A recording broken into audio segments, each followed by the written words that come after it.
Welcome to Act 3. We're in the prologue, and because it's the prologue, that means that we're technically in present day with Oliver and Colburn talking about the story. So we're seeing them interact before he goes back to his narrative. And it's just the way that things are described because one, it's very pretentious, and two, I don't think they're just thrown in to be thrown in. They do a lot. They have a lot of work that they're doing. So with this opening, with Colbert and I emerge into the early afternoon together. The day feels primordial, prehistoric, the sun bright and blinding behind a thin layer of clouds. Neither of us had sunglasses, and we grimace against the light like reluctant newborn babies. Now, the primordial and prehistoric are such strange terms. And that's what makes me think it feels a little pretentious. But like, why use it? Why, like, he could use thousands of other words to describe this day, but he chose this, or the author chose this. And I think it's, in my mind, it kind of brings up like they're archaeologists. They're uncovering the past. That's what he's trying to describe, that they're about to walk into stepping outside, stepping into the setting of the story, especially where like the pinnacle of the story is, or going towards the lake here. It's like stepping into an archaeological dig site. You're stepping into history. But then also having the we grimace against the light like reluctant newborn babies. They're bringing the truth to light, is what he's trying to say. But as I pointed out numerous other times, Oliver's an unreliable narrator. That's why a lot of things aren't working out. Now, in part, it's because he only has his side of the story, and you yourself don't have the full depth of the story because you only have your perception of things. But still, we don't know how much of this is actually the truth, or this entire thing, or like at least the majority of the story could be fictionalized for all we know. It's interesting to me that the first place that Oliver wants to go to when he's back at Delacour, he brings Colburn to the lake. Out of all the places, because there are numerous places on this campus that have very important moments occurred within them, but he goes to the lake. And I don't know, like it one could just be because he's about to get to that part of the narrative, or it's because he needs to go back to the scene of the crime because he thought about it and it's haunted him for all this time, and he just needs to see that lake again to see if it's how he remembered it. Or if he is, say, the killer, he wants to go back to the scene of crime and mentally relive what he did, as some serial killers apparently do. Once again, Emma Rio does a brilliant job at having her work do multiple things, have multiple layers to it. So, for example, here, Oliver describing that the trees are taller than I remember. I don't have to duck under the branches anymore. I wonder how much a tree grows in 10 years, and reach out to brush the bark as if a knotted trunk is the shoulder of an old friend I touch as I pass. And it's one creating a very beautiful atmospheric setting right here, that you feel like you're there, you're seeing the trees. But at the same time, it's pointing out something else. It's pointing out how Oliver has stayed the same, but everything else around him has grown and moved on. It has changed. The trees here at Delacour might be the same trees, but they've grown. They're not the exact same. Whereas Oliver has kind of frozen in time 10 years ago. What Oliver says here tells me a lot. He says, I reconsider. I don't have any old friends except Philippa. How do the others think of me now? I haven't seen them. I don't know. And it's showing that this might actually explain why he's fixated on this moment in time 10 years ago, why he's frozen in this moment, because that was the best moment in his life, even though it led to his tragic downfall. That was his peak. That was when he had the world in the cusp of his hands. He had this found family. He had this potential future, and it was all kind of swept away. And with his narrative, he allowed it to be swept away. But like, he has nothing now. He doesn't know what he's going to do now that he's out of jail. Like, he has no future. And so he's clinging to the past. And I think that explains why, when he finishes this why he agrees to tell this narrative, it allows him a little bit more time to exist in this past, but also why he goes looking for Meredith and James afterwards. What Oliver says here stands out to me, and obviously last time, because I highlighted and annotated it, he says, we'd all been drinking and we always drank way too much, like it was something we were just supposed to do. The cult of excess, drink and drugs, sex and love, pride and envy and revenge, nothing in moderation. Now, the first part is we'd all been drinking and we always drank way too much. In part, my annotation says, are you trying to diminish your actions? You're trying to justify or say, like, you weren't in full control. Again, going into Oliver's thing of fate versus agency, like how much agency did they really have in this moment if they were inebriated? But they really didn't. They had enough time to kind of sober up, and they really weren't that drunk. Based off the story that Oliver has told, it didn't seem like they had enough time to get drunk. Like, for one, James wasn't. He was upstairs reading and just started to catch up when the fight happened. Oliver only, I think, had like one or two kind of strong drinks. Maybe Alexander could have been drunk. Pip definitely wasn't. Ren kind of was. Meredith was on her way, but not really. Richard definitely was, it seems like, or at least Oliver's painting it that way. But like the key people, though, to this scene, the two suspects, at least Oliver and James, weren't really drunk. So you don't have that excuse to like, hang on to. The other part of this is the cult of excess and, nothing in moderation, which leads into what, Gwendolyn said in Act One, that you should feel everything, feel the emotions to the excess, that they should feel and push themselves to the extremes when they feel like, especially with emotions, and we see these heightened emotions, we see this excess. And like, again, also him saying that the cult of excess, this is what we're supposed to do, that they're playing a character is what he was saying. And that, again, we're kind of seeing a blurring of the line between reality and fiction, that they were expected to act this way as theater students. It's like a character that they're playing, but then they kind of lost their reality. They kind of lost the thread and got lost in the character. And following that, what's interesting is that I think Culper might be manipulating Oliver, but like at the same time, like Oliver thought that to himself about the drinking. Like he didn't say it out loud as far as we can tell, but then Colburn says, every Friday night I lie awake wondering what dumb thing some drunk kid's gonna do that I'm gonna have to clean up in the morning. So maybe the prologues we shouldn't take as fully truth, because maybe this is just Oliver writing it down a year later to then publish and have us read it in a sense. So he could be fictionalizing this part too. Or, he's just, moving the narrative faster. And this conversation actually did happen. And if it did happen, I think Colburn said that because he is allowing Oliver to diminish their responsibility, to then have him like lower his walls to then be able to get this full narrative, which is like, I think, a trick, officers do in interrogations. Once again, we're getting another like hint or like aspect of Oliver's fate versus agency by him partially pushing the blame outwards to other outside forces, such as here when he's talking to Coburn, they're talking about Coburn's kids, and Oliver says, they'll be all right. How do you know? They've got better parents than we did. He's pushing partial the blame of why they acted the way they did this like particular year onto their parents, onto their upbringings, because we saw in Act One, and we're going to see going forward, that the majority of them have terrible parents. They're either not in their lives at all, or they gave them up for adoptions, or they're alcoholics, or they're very pressuring, or in Oliver's case, they don't give a shit about their lives and want them to conform to normalcy. But the only one that seems to have decent parents is James, but yet James is supposed to be the killer. But going back to what I was saying earlier, this is him once again pushing the blame in their agency to outside forces, going into his fate versus agency, that maybe they didn't have total control of their actions of this moment, that it was out of their hands, it was up to fate. And to add on to that last clip, it goes into like the Sparrow quote from Hamlet, which we will get very soon. So in my annotation that I put down like a year ago, I put, are you still playing with us? What is the truth? Because when Colburn says, how much of what you told me about that night was true? And Oliver responds with, all of it, in one way or another.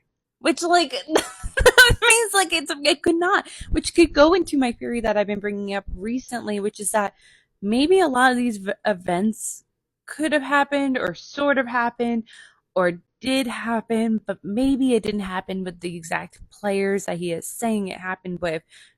For instance, maybe the events that happened to Richard did happen, but it didn't happen with James. It happened with Oliver. And that's followed up with Oliver quoting Cymbeline to Colburn, where he says, "Wherein I am false, I am honest, not true to be true." So, like, I don't know how to interpret like this time round because I'm thinking Oliver is this my main suspect this read through. Again, every time I read this book, my mind changes on things.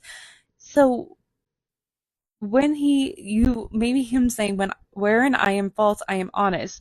Let's say he's been saying for the last decade, I've done this crime. No one has believed him. They think it's false, but that is when he is honest, not true to be true. If that makes sense, I don't know. There's more I can unpack with this quote, but it's interesting that he's saying it. And once again, it is a Cymbeline quote that he uses here. It's not a very popular play, but it's definitely a play that I talked more about in my addendum, which I will tag below in this video to like revert back to because I think it could be very interesting that he's quoting this play particularly here. Now, another way to interpret it, which is how I interpreted this potentially last year when I read this, because I have an annotation here. So with the Cymbeline quote, I put, wait, are you telling us to read between the lines, that you're still fudging or blurring the truth? Could this be evidence of him absolving James's guilt without telling what really happened? Because there are no snitches, as James said earlier. So is like him not fully telling the truth, twisting the narrative a little bit, a way to absolve James's guilt because we see later in the book how James's guilt ate at him begging Oliver to let him take the blame supposedly. This quote here is one of the more important quotes to me. Yes, I know the do you blame Shakespeare for this? I blame him for all of it. It's important. A lot of people love that quote, but this is the quote I think about often. And it's Coburn saying, "Why don't you tell me what happened? No performance, no poetics." And Oliver responds with, "For us, everything was a performance. A small private smile catches me off guard, and I glance down, hoping he won't see it. Everything poetic." And I saw this last time and I see this now and every other time. This could be possible evidence that all of it is still a lie. This is a performance. He's literally telling us he's still performing for us. This is a role. This is a one man show that he is doing for Colburn. That is what's happening. He is literally telling us this. So how much can we believe what he is telling us because this is still a performance? And the smallest private smile catches me off guard. I glance down, hoping he won't see it. He is so fucking proud of himself. He thinks he has the wool over Colburn in our eyes, which he kind of does because we don't know still how much he is telling the truth. And to be perfectly honest, the first time I read this book, the first time I listened to his audiobook, I believed him a lot more than I do now. So this is one of my evidence of why I think Meredith and Oliver didn't actually have a fame because, here he says things got ugly and confused and out of control. And by two, I was upstairs with Meredith and Coburn responds with, "That was the truth?" He's asked, and I sigh, exasperated by the note of surprise in his voice.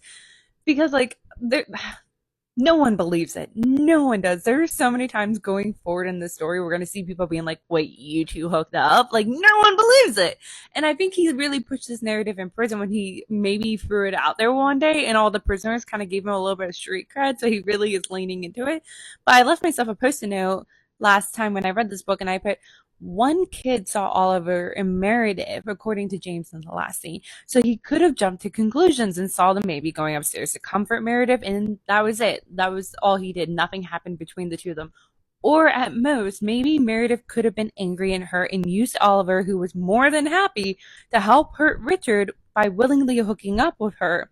But that was it. That was the extent of the relationship. Nothing happened past that because sometimes Oliver sees Meredith as his demanding Aphrodite, but other times he acts like she's a nuisance. So, like, I don't know if there really was a relationship there or if he's making this up for the story now to give himself a little bit more, like, I'm the hero, the street cred. Of course, the ladies want me because the ladies usually want the heroes, and he's trying to make himself the hero here.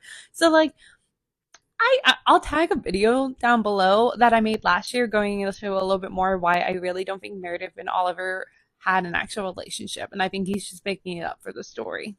And another point to support that, in my opinion, is it's followed with Oliver saying, "As I tell the story to Colburn, guilt wiggles worm-like in the pit of my stomach. I think it's subtly trying to show to us readers that he's lying about him and Meredith.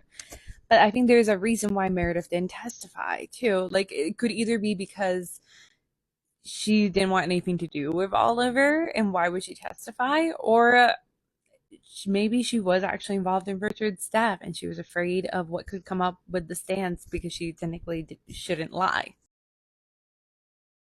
Okay, so once again, here's the thing. We don't know how much of what Oliver is telling us about the other characters is true, or if he's painting these, like his supposed friends, to be more like their typecasting, but maybe they don't actually act like that in real life.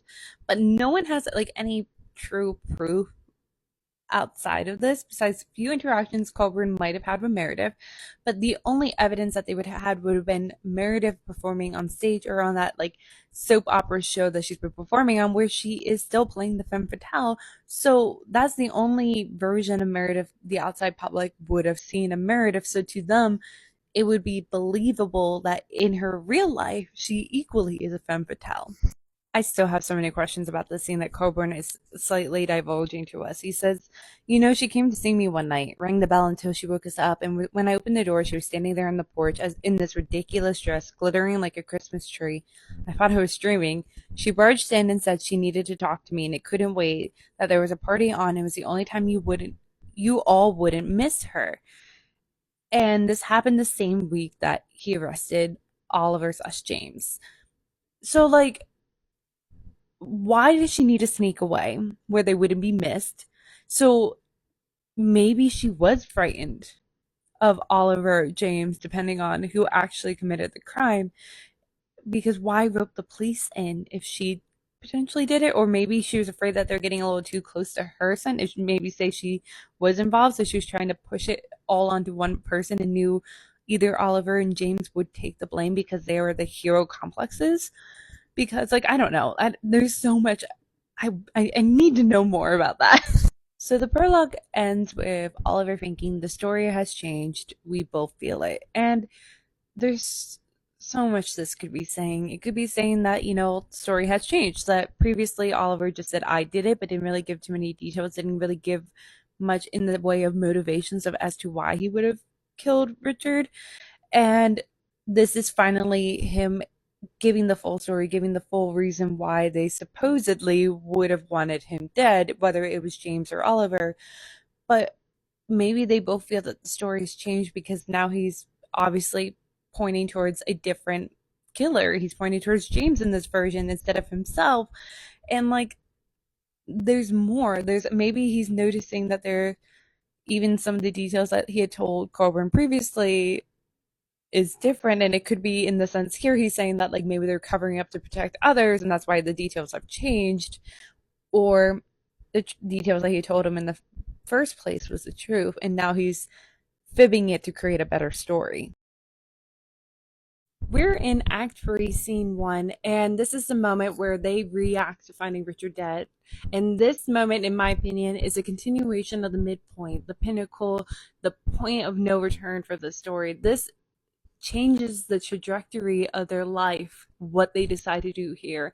Because, in my opinion, if Richard hadn't died, their lives probably would have looked very differently. I think if Richard was still alive, he definitely would still have haunted them. His presence still would have been felt, even if he was not actively in their lives. Like, I imagine his existence would be constantly felt in the same way that, like, Oliver described seeing his posters for Julius Caesar felt like always there haunting them, always on the periphery, always kind of doing better. Until I feel like, in my opinion, I feel like you probably have some scandal to bring him down.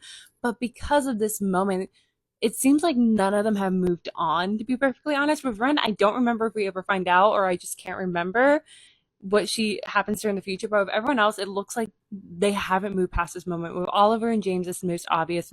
With Oliver fixating on this period of time in his life, never growing or developing or moving past it, constantly thinking about it to a point where now he's written an entire play practically of this moment in his life. With James, we know what happens later. With Pip, she hasn't moved on either because she's still living at that college. She's become a teacher. She's existing there day in and day out. She is not moved past that moment in time in her life because she's still living in that exact same place. With Alexander and Meredith, it might seem like they moved on, but they really haven't, because I feel like if Richard hadn't died, they could have become actors in like other senses. Like they could have gone to Broadway, they could have been in movies, but instead, all the performances that they have been having have been Shakespeare performances. Yes, they've changed them slightly and they're a little like interesting. It could be daytime television kind of things, but it's still Shakespeare. They're still fixated on that moment. So this moment here changes the trajectory of their life. That if you looked at them in an alternate universe, it could have been very different looking than it does here. And this moment here decides it. So this scene opens with Oliver saying, Richard had reached towards us and wrenched the world right out of orbit. Everything tilted, hurtled forward. And in one way, it feels like the opening of like an act two, kind of if you're imagining it kind of more like a Broadway musical, you have like an intermission. Like the intermission, you freeze frame of all of them standing around the body in the lake. And now we're hurtling back into the story here. It's kind of like that. We're starting where the scene had paused before. But also it's I don't know, like a part of me, I think because this time I'm looking at an angle where what if Oliver had done it? It feels like he had wiped his hands of the situation, thought this was over, had moved on to a different problem, or thought that he wouldn't have to like address it. And with Richard reaching for him, not only is it like you have to address this, but it's not over yet. And now everyone here has to decide because I think if it was just Oliver there, he would have just reacted. But because everyone's there, he doesn't react. And it's up to everyone then to decide, is he worthy of saving? But to continue that with this idea that, like, say Oliver was the killer and not James, I don't like it. Like, humans act in ways that you never expect. So James could have killed Richard, and then thought this was his second chance to take back his actions that he regretted what he did. Or say Oliver did it because why would James then say he's still alive and immediately react by rushing towards him? And then the only reason why he doesn't go to save him is because Oliver holds him back. And we see James do the exact same thing again when Alexander nearly dies. The only reason why Alexander is saved is because no one holds James back that time. That time they decided that Alexander was worthy of saving. I'm in no ways an expert on death. So I don't know, I can't tell you, but like the way that this is described here, that he kind of like starts reaching for them and is sputtering and convulsing, like it feels almost like a kind of cheesy horror movie when like you think that the killer or the person that's been terrorizing you is dead, and then all of a sudden they like sputter and they have like a second wind. Like it feels like that, like a horror movie trope. So that's why I'm starting to wonder, like, did this scene actually happen? Because it also, like, I don't know, like it just doesn't feel like it was something would happen in water. Like it doesn't feel possible. It feels like this is something that would have happened if it was on land. So like maybe something similar could have happened on land, but then he's just kind of meshing the two where like maybe they did throw him into the water after they were sure he was definitely dead and just like didn't want to explain them, then like overkilling him and just have him already starting in the lake. Like I don't know, like just the detailing of this is horrifying and creates such imagery when you're first reading or listening to it, but like when you take a step back, you're like, does this make sense? And that's what I love about this story. What Oliver says here is beautifully fascinating to me because he says, I stumbled into a sprint, feet pounding on the wet plank, seized by the senseless fear that James would throw himself into the water and let Richard drag him under. And on one note, that is absolutely true. As someone who used to be a lifeguard, we were taught not to go, directly at a drowning victim because they're in a panic and they would bring you under with them. You kind of want to go around back kind of thing.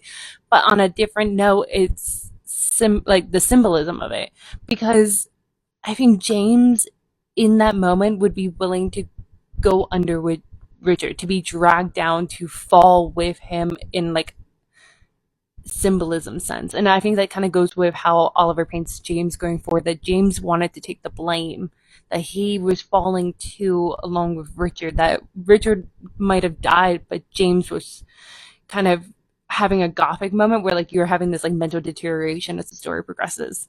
At the end of the last act, I described how Oliver described Richard's body and discovering it, what it looked like, because it felt like overkill to me. Like it was too much. If it was just the drowning, which it wasn't, with we believe Oliver's tale of James hitting him with the hook, but it was definitely overkill. So it came from a place of anger, which made me think it was more so Oliver, because we've been seeing Oliver building in anger and describing that and reacting more so than James. Again, this time around, I believe Oliver's more likely suspect than James, but my opinion changes every single time I read this book. However, um, in this moment, he continues it by saying that Richard, just out of reach, gulped against the thick slime of blood in his mouth. His limbs were twisted and bent around him like broken wings of a bird. It's twisted and bent like broken wings. So that definitely is not a drowning. That definitely, like, even if he was being hit with a hook in the face, why is his arms and legs broken like that? Like, there's so many questions I have when it comes to the body's description, and he can't lie about that to Colburn because Colburn has the evidence. He has that information on file. Okay, once again, we don't know if how Oliver's describing his friends is truly how they were, or if they're fitting within their archetype, their typecasting.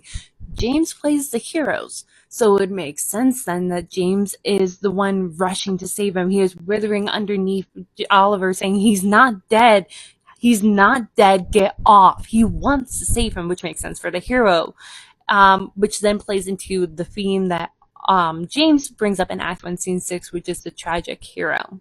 And to continue that, it then would make sense that Alexander would be the one to propose that they don't do anything, to let be, because he's the typecasted as the villain. Of course he would say something like that. He is, typically playing characters such as Iago, who would probably voice something similar. It's also interesting that it's Pip and Alexander that spur Oliver to hold James back if this is actually what happened. With Alexander saying no, but it's Philippa's voice broke through closer than Alexander. Oliver. And he grabs James. And to me, it's interesting because the two of them played kind of the fate characters in the Macbeth performance. And again, with Oliver, it's fate versus agency. His agency was taken out of his hands because fate has decided. He is pushing fate and representing fate a little bit with Alexander and Pip. And continue off that, immediately after, we have Ren saying, like, "God, Richard," now seething, wiping angrily at her eyes. "Richard, you idiot. Hey, stop that." Alexander yanked her up from her knees. "Don't cry over him. It's his own fucking fault. Are you all insane?" James demanded.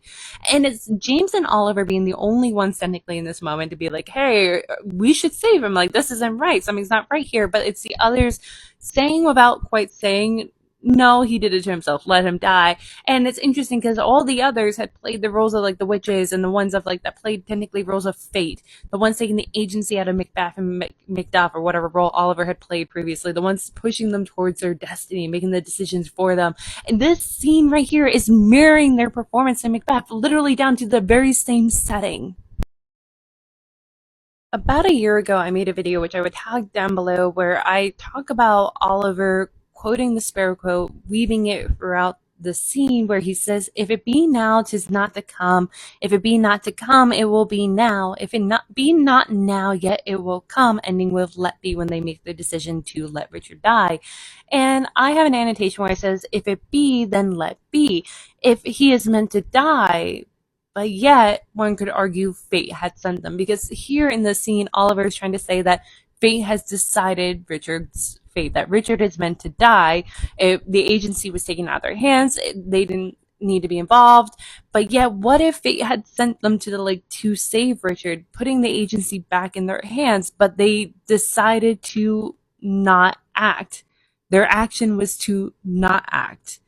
And so they had full control. It was not within fate's hands anymore. It was in their own, and they made that decision. They pretty much killed Richard in that moment.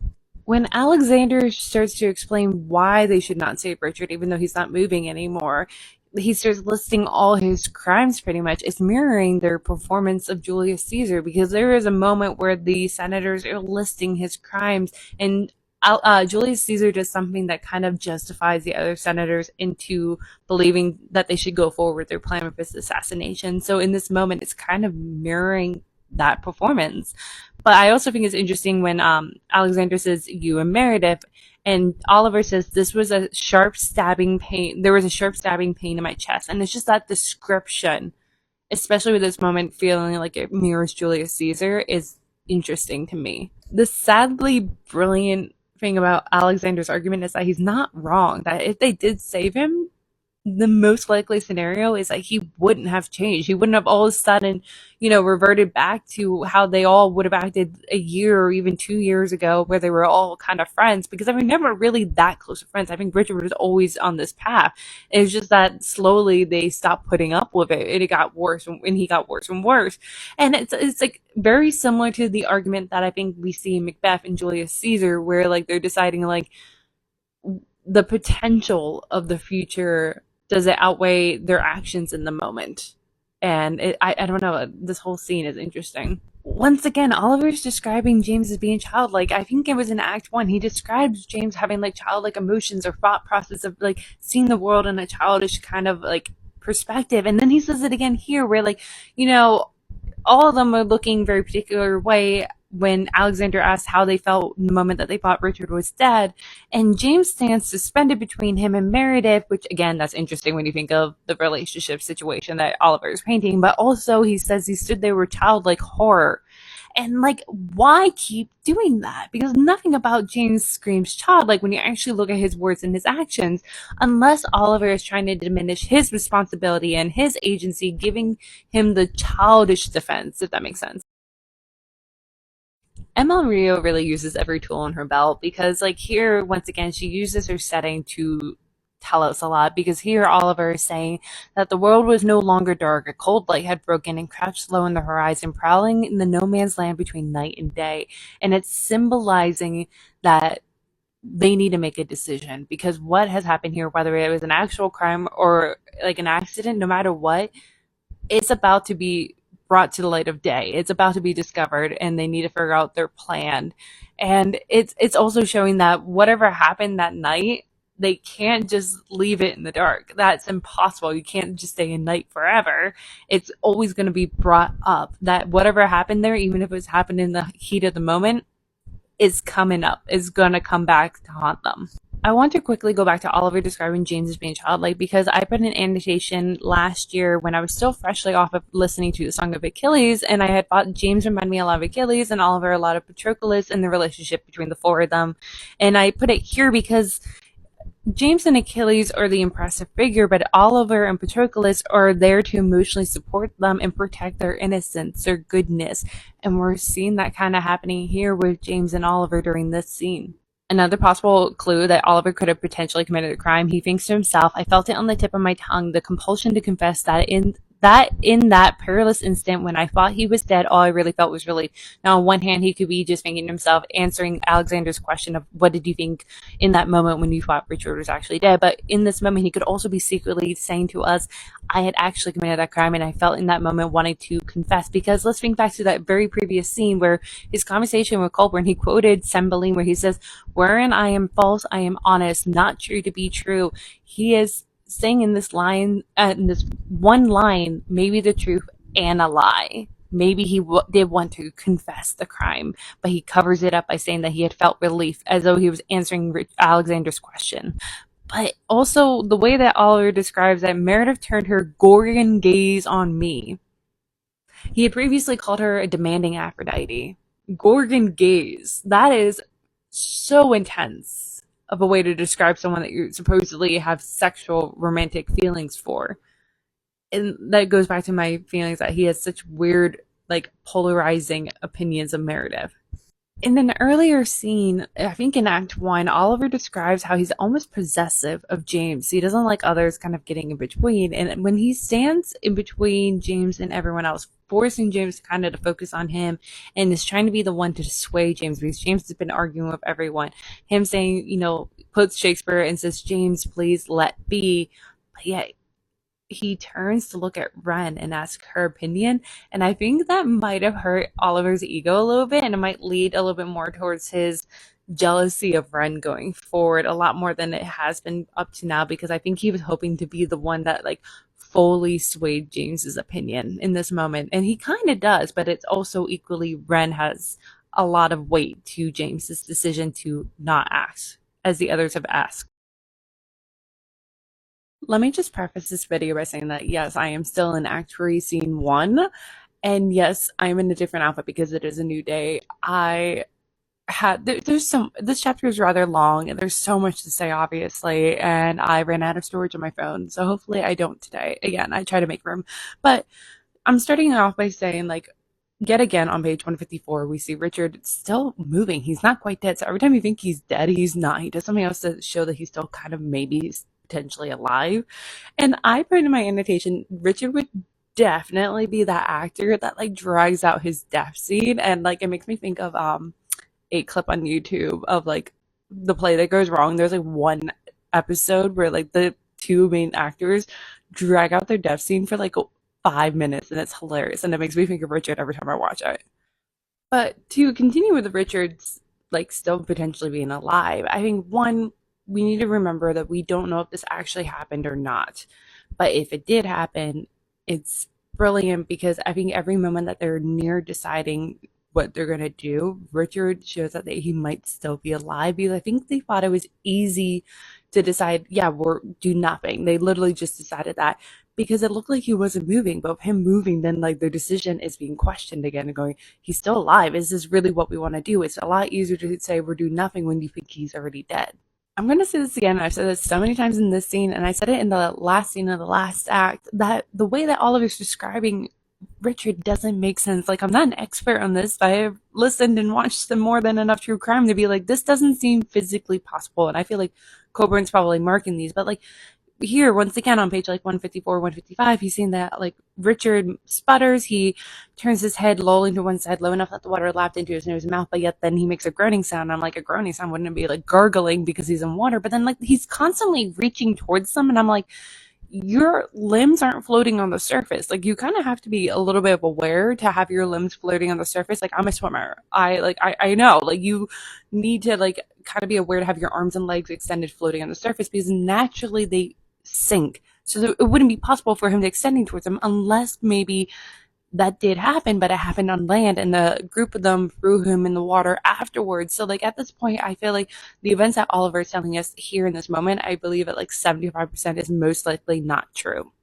Then when it seems like once again Richard is finally dead and made the decision for them, taking the agency kind of out of their hands in a sense, Alexander says, well, what now? And what's interesting, what stands out to me is Oliver thinks my classmates shifted around me, not my friends, my classmates. He put some emotional distancing between them here. Earlier in the scene, I mentioned how I wondered if Oliver is telling us the truth while simultaneously lying to us. As he quoted Cymbeline in the prologue of this act, he said, wherein I am false, I am honest, true to not be true. And I mentioned it when he said I, had this urge to confess, but then said, like, acting like it was just to say, like, he wasn't sorry that Richard was dead. But, like, I'm saying it again here with him saying that, um, perhaps I was a better actor than I'd always thought, and none of them suspected that there was the same sick silent laughter trapped in my throat. He like the second half of it could be the lie to justify, but the first half could be the truth that maybe he is wondering, am I a better actor and they don't suspect that I committed this crime, potentially killed Richard. And once again, I've said this so many times, but like this read through, I'm just leaning harder on Oliver being the suspect. My opinion changes every read through. This is just what's happening this time. I think Oliver's throwing red herrings at us by having Alexander seem like the most obvious suspect of like obviously him playing the villain, but then him also saying, I don't even know where I was half the night. But I want to continue this by also saying that Meredith's response being like, you can't say that, someone's dead. And I put an annotation saying that it's interesting that she's thinking this clearly when it's someone that she had loved is now dead. Like humans react differently at every scenario. You can't, there's not a cut and dry way people react when someone's dead, but I don't know, like it just seems a lot colder than you would expect. Even if the end of the relationship was tumultuous, it was still, they had loved each other at one point. Once again, I wonder if Pip suspects Oliver because Oliver says, Jesus, it's not like one of us did this. And Pip says, no, of course not. But it drags off. And it makes me wonder if she's like trailing off because she's looking at him going, of course not, like suspecting him maybe. It's also interesting that Oliver is kind of being the one to throw out a suggestion of what they should tell the police, that he was drunk, he drank himself blind and went crashing into the woods, providing a narrative. I think that's interesting because up to this point, it seems like Oliver is definitely a lot more passive, that he kind of goes where others push him, but yet here he's the one providing the narrative, which makes me suspect him. In addition to that, then Ren says they're going to want to know why one of us didn't go after him. And I put an annotation, interesting, because weren't you the one to tell James to go after him? So why are you saying that now? What is said here is interesting to me because it's Alexander saying because he's a violent fucking lunatic and he chucked you across the yard. Meredith, she can't say that, you idiot. It would sound like motive, James, and you had better not say where you went either.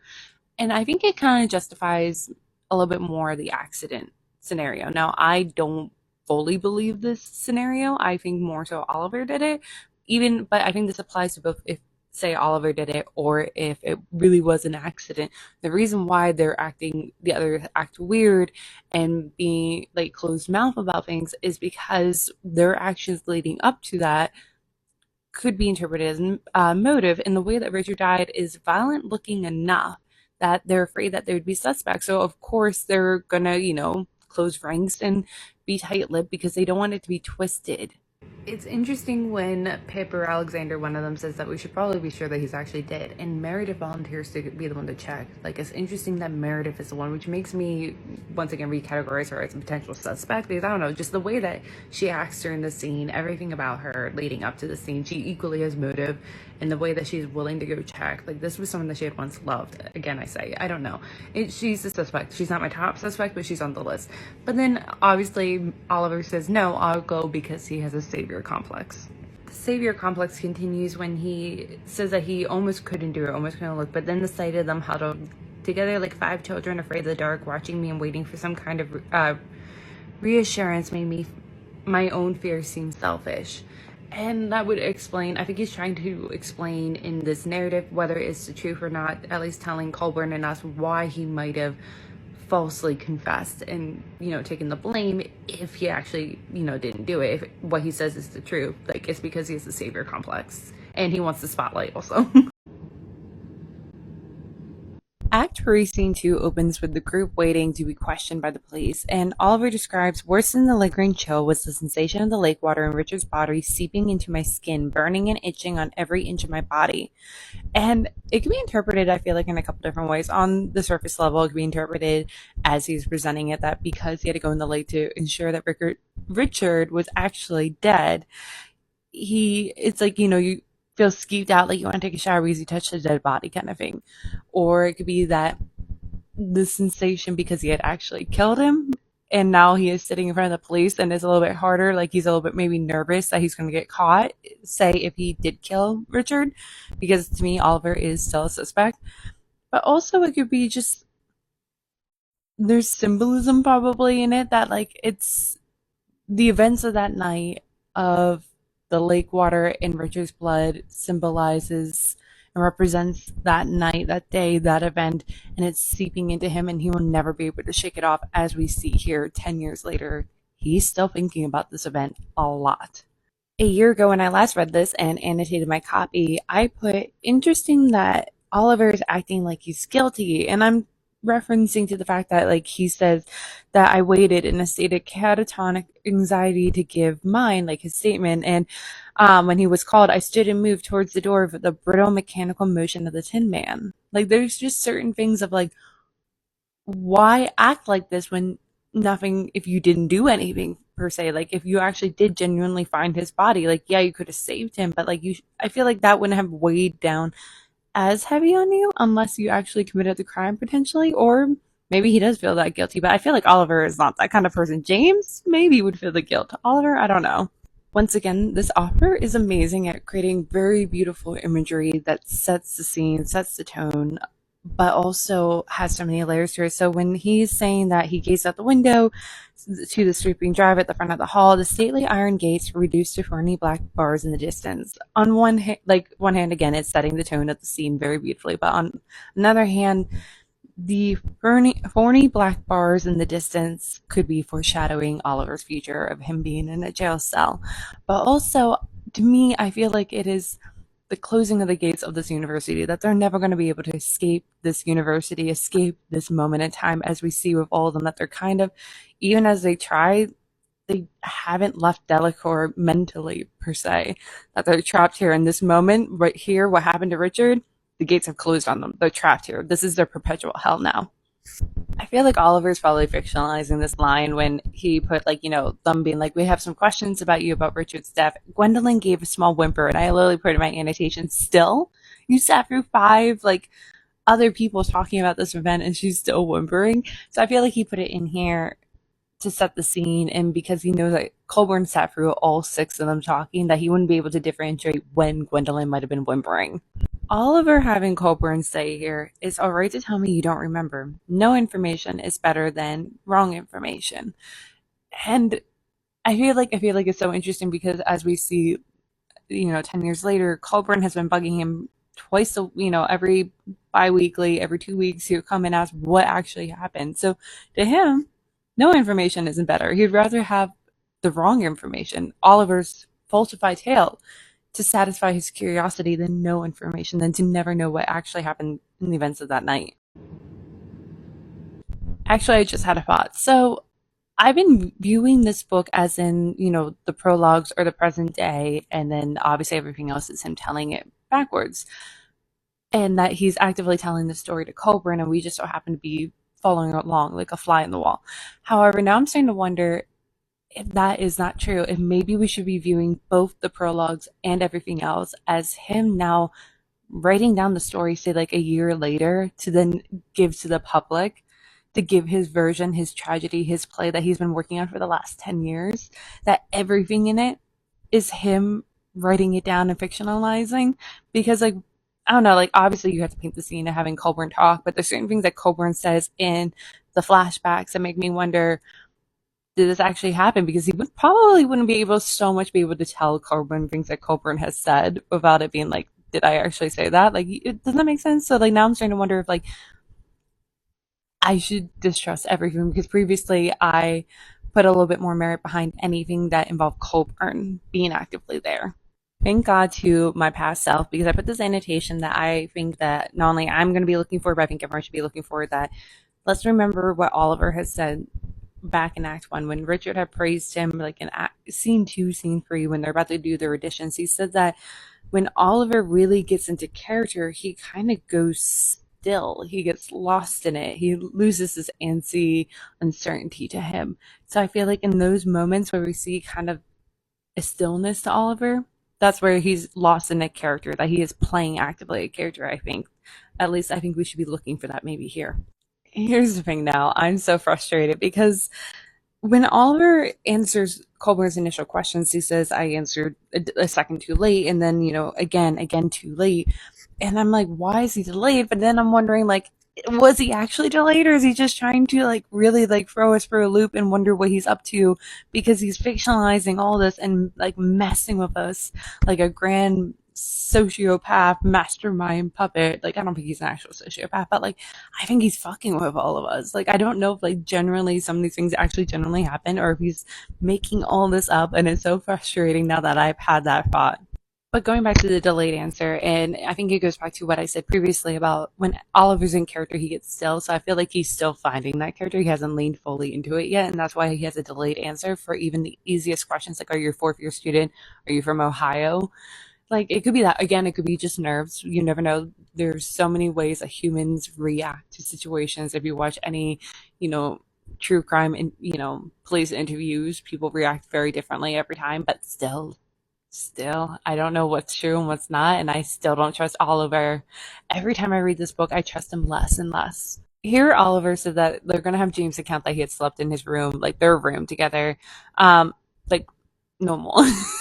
Unfortunately for James, but Oliver says the fact that one drunk first year saw me in the stairs with Meredith didn't mean we had to admit what we had happened after. And I literally put, aha! So I could be right about that whole aspect, that what Oliver is saying in this moment could actually be the actual truth, and like him actually sleeping with Meredith could be fictionalized. Again, we will never know, and it drives me crazy. Okay, even though right now I'm thinking that maybe this entire scene is fictionalized, I will say I think the dialogue at the very least most likely is true up to after the point that Colburn introduces the recorder, because I think Oliver is smart enough to know that someone could request for the audio interview evidence. Like they can put in a request for that and double check him. So I feel like he might have requested for it. So I feel like the anything that's spoken aloud after the recorder is introduced might actually be 100% true. Once again, what beautiful symbolism is used here with Oliver in the middle of this interview. He looks towards the window, the long winding road that led away from Delacour, disappearing into the gray. And I think it represents that as he is giving his testimony, his statement, he is ingraining himself in the situation. And as he ingrains himself more, the path to their future is slowly disappearing. That they're trapped here, as I said in a previous clip, in this forever hell that even if they physically had left Delacour, mentally, none of them are able to leave Delacour, which makes it so tragic because it's showing that even when Richard is dead, he still has a hold over their lives. He still haunts them. He still affects them. That the future that they could have possibly had, that path disappeared when Richard died, whether it was by accident, Richard accidentally died, because that is still a possibility. Not my favorite theory, but it is a possibility. Or if he was murdered, either way, Richard's death didn't have, have the weight and presence of him leave them forever. They're forever trapped and haunted and destroyed by him. The future that they could have possibly had disappeared that night, as we're seeing here.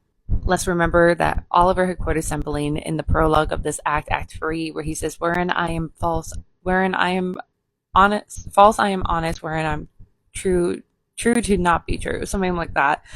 And I'm bringing that up because this line of him saying that he shifted in my chair, two different memories were fighting for dominance, the truth and the version of what we agreed to tell. And that, I feel like there's a falseness and an honestness playing where I feel like this is the truth while also equally being a lie, this statement, because wouldn't the truth be the same, almost the same as the version that they're willing to tell, that they had came across his body, that he was already dead? The only thing that they're withholding is one detail, is that he was still alive and they allowed him to drown. Unless the truth is that Olive, for instance, had a more active role in Richard's death. I marked this the last time I read it, and I still think this is an interesting slip of the tongue when Colburn says, "And what then?" And the first thing Oliver says, "Meredith." I mean, Richard and Meredith. He says Meredith. He's still associating them as one being, which would be interesting if, say, he did hook up with Meredith. So that's leaning towards me believing that he really didn't, because if he really didn't, then he would fully believe that they had broken up and that they're not one being anymore. But why count them as one being there? It could be just because the two of them, he's talking about the two of them fighting, and so they're that was a common thing, and they always just said, "Oh, Meredith." But still, there's got to be more to it there. It's the tiny details that make you question and wonder, obviously. So when he's saying Richard was drunk, I mean beyond drunk, belligerent. It's the going above and beyond to usually tell someone that you might be lying or pushing the truth. You're trying to push this truth that you're fibbing a little bit. Why go that above and beyond to be "Oh no, he was actually drunk, really drunk," then if you're not hiding something. Oliver, you're doing this just to boost your own ego. I really don't think him and Meredith actually hooked up. Why interject in this moment? It makes sense of him being I had a few vivid memories, and then giving a few vivid memories of him and Meredith hooking up in this moment. It makes kind of sense of why it would be popping up as he's explaining that we were talking in her room. But at the same time, him putting this little detail, interrupting his own conversation, is done for the readers. It's done to make him look like he's, look how cool I am. I hooked up with the hottest girl. He's that dude. Again, I'm gonna say the Cymbeline quote where he is honest, he is false, true to not be true, or however that goes. I'm not double checking myself.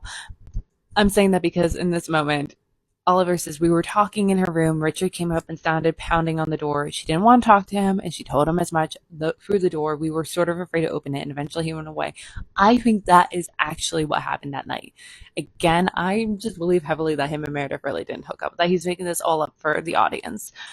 I think that is what actually happened, that they didn't actually hook up, but he was just comforting Meredith. He was probably trying to angle his way, to her side, and he may have been a replacement Richard, as I will point out later. There's a certain scene that I think shows that potentially, but at the same time, I don't think they actually did hook up, maybe. Unless, like, I don't know. We never know if, like, anyone else mentions, like, any of the friends mention it to Colburn. So who knows? But at the very least, I think what Oliver says in this moment right here in this interview is the actual truth, is what actually happened that night.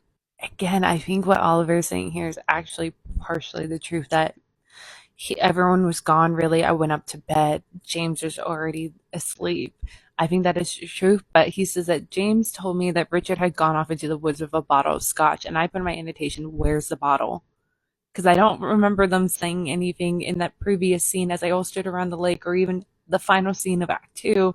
No one brought up that Richard stormed off with a bottle of whiskey. They said that he shoved Ren, and no one brings up seeing a bottle of whiskey anywhere on the path as they walk down there. So where's that bottle?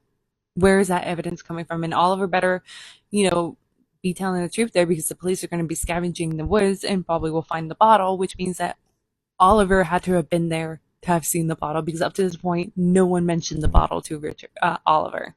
Again, it's the tiny details of how he describes Richard that stands out to me, because he describes him in this moment as just sort of hanging there, which doesn't really make sense. If he's in the lake, it would be floating. That would be the term that would come to mind. He's just floating there. And like the way that he described him in other scenes of his hand reaching forward, like that wouldn't really feel possible. Your hand sinks. Even if your body is floating on the surface, a dead man's float, your arms and legs sink. So like the small details here make me think that he didn't die in the lake, but was shoved in it afterwards.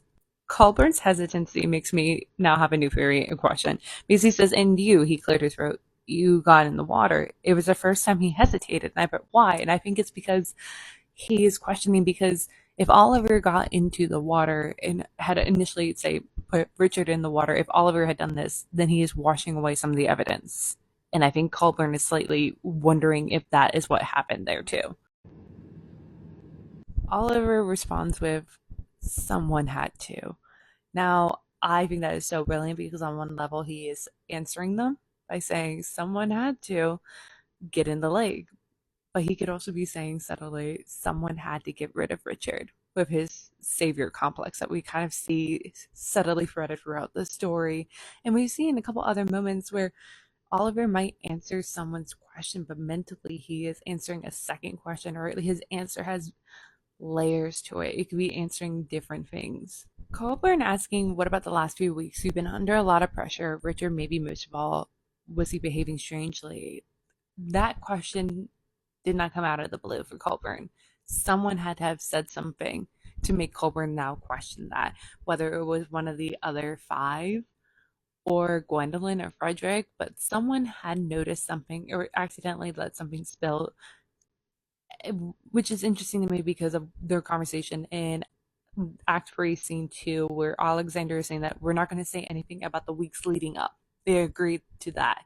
So something happened here. Whoa, wait, what? And I put that as my annotation last year, and I forgot this, but he's describing, like, what happened in the last few weeks. Mentally, Oliver's flashing back to, you know, the moon on the water at Halloween, the bloopers on James's arms, the bright, ripe red of blood creeping out of Meredith's silk sleeve. When did that happen? Because when Richard had, threw her, she had bruises. He mentioned bruises before. Meredith wasn't wearing anything silky or around anyone. Like, she didn't touch Oliver when he was coated in blood during the Macbeth performance. When did this happen? Unless this goes into my murder on Orient Express theory, which is that multiple of them had committed the crime. Multiple of them had murdered Richard. So maybe it could have been Oliver and Meredith together. Who knows? But this stands out to me because I do not remember this detail. So I put a lovely orange post-it note for myself last time, and it was a question: why can't we accept James did it? Why a lot of us reading this story question the validity of it? And this is my answer I put last year. I think because nothing up to now showed James as a violent person. Not compared to Oliver's spots or hurtling to step between, or with Alexander's suggestions, or with Meredith slapping Richard. James always seemed to want to ignore or de-escalate things. And it's not until afterwards, like, I think, did he slap Oliver already? Like, once in class. but that was about it. And like it won't be like you do it again going forward in class, but like those are the only moments where like we actually see him any potential violence from James, unlike the rest of them, where it seems more plausible that it could have been most likely Oliver or Meredith or even Alexander. They seem like the more plausible suspects than James. It didn't stand out to me till this moment how strange this opening paragraph of Act 3, Scene 3 is, because he's describing where they're putting them, like this secret kind of like cache of rooms that they reserve for like the school's more illustrious guests, blah blah blah, and it ends with was where the faculty decided to hide the 6 remaining fourth years while the south shore of the lake was crawling with police. He doesn't, and I had to like go back and double check myself. I was like, I'm pretty sure this is entirely in first person. So why is he saying it like that? Normally he should have been saying that is where they hid us remaining fourth year students, but he doesn't. He like kind of makes him almost omnipotent, like the omnipotent third person narrator for a brief moment when the rest of it is in first person, which again plays a role into how he is formatting the story. He is formatting the story to be like a Shakespearean tragedy. And I think that plays into now me thinking little less than how much of this is true, how much of him is manipulating and telling this tale, and not just like, recalling, but telling a tale. So what caught my eye is Oliver saying that Ren, Philippa, James, Alexander, Meredith, and I were prisoners to the fireside house with Paul. House. And I'm like, that doesn't seem like a prison to be set, that's a pretty cozy prison. But like, I'm wondering, does firesides play a role in a lot of Shakespeare plays, like in Hamlet and Macbeth? I'm not well versed. I know like the basics of these plays, so I would love if someone else could tell me. In addition to that, he said that Frederick and Gwendolyn didn't like us leaving us entirely alone, so one of the nurses from the infirmary had been placed as sentinel outside the door. Now, either the way I put an annotation, I said, interesting, did they think that they were possibly suicidal? That's how I interpreted it last year, but now I'm wondering, does Frederick and Gwendolyn doubt them? Do they have doubts and wonder if one of them is capable of doing this? Having interacted with these students for 4 years now, is there a little seedling of questioning if they are capable of potential murder? I literally laughed to myself when I read Oliver straining to listen. He hates the suffocating quiet, acutely aware the schoolmates all gathered together without us. Exile was intolerable. But yet, I'm laughing because leading up to this point, they would segregate themselves. They wouldn't really interact with the other students. They kept to their cliques. But now, all of a sudden, he hates exile? Oh, also the fireside is mirroring how Act 1, Scene 1 opened. It was the group of 7 of them sitting around the fire in the castle, rehearsing, practicing before their auditions the next day. And it's interesting that once again they're all sitting by a fireside, but now it's 6 of them. Oliver spiraling is interesting to me here on page 166 of my copy. He says, what if one of us let something slip, talked in our sleep, forgot how the story was supposed to go, or perhaps we walked on our tiptoes the rest of our lives waiting for the thread to snap, the axe to fall?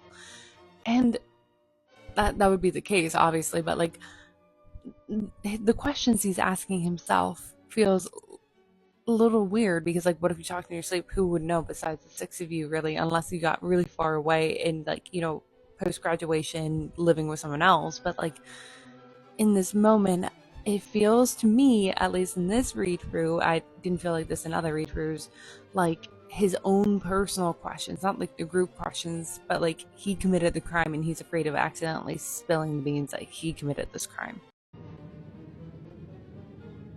The way that some of them, like Alexander, is reacting with so much anxiety is interesting to me, because if it truly was an accident, they truly stumbled upon him, then why are they so worried? Like, yes, he was technically still kind of alive and they didn't help, but like they didn't actually kill him. But like, I don't know, like part of me questions why they're so freaked out unless actually did something. But the other part of me realizes that like guilt manifest in very different ways, and you can feel guilty that you had the chance to save someone, and technically you did kind of kill Richard by not saving him. You had the opportunity. So like, I have such mixed emotions in moments like this. In this moment, Oliver describes the others, and he says that Alexander must have been affected by the same anxiety, that Pip had lines on either side of her mouth that were deep and dark, as if she had aged in 10 years in as many hours, that James sat with his knees pinned tightly together, arms folded over his chest like he was cold. Wren was listless, limp, her limbs bent into her chair in odd, clumsy angles, like those of a dropped doll. Meredith sat on the couch beside her, cross-legged, fists clenched, tension making every elegant line of her body hard and angular. And I stopped and took a step back and go, let's look at this like a horror movie, like a Mike Flanagan movie. The way that they're being described might represent or foreshadow the future. Case in point of like Haunting of Hill House kind of does. So with Alexander, with his anxiety, we see that continues to build. That is foreshadowing how it continues to build to the point that he takes way too much drugs and nearly overdoses. With Pip, she definitely kind of takes the more parental role, taking charge throughout the story, and even still is kind of a parental figure watching over Oliver all these years later. With James, him holding himself tight, like afraid to fall apart, but the fact that he feels cold might foreshadow his later death.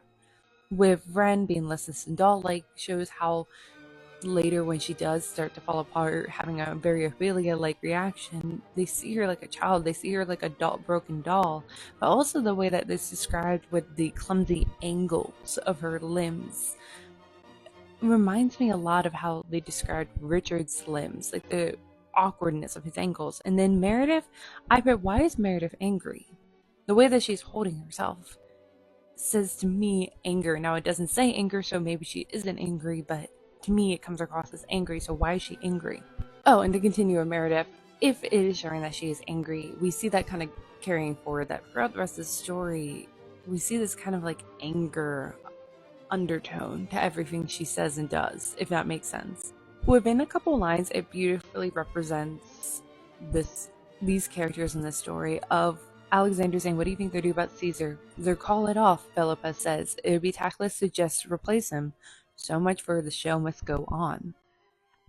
It beautifully represents how big of a figure Richard was in their lives and this, feeder program, and how I think if they had killed him, or even if it was just that they allowed him to die and not rescued him, they had assumed that life would move on, it would be for the better, but that is not the case. The show does not go on without Richard. He is still felt. He does not just go away when he is dead. Not everything went away. It actually got worse for them.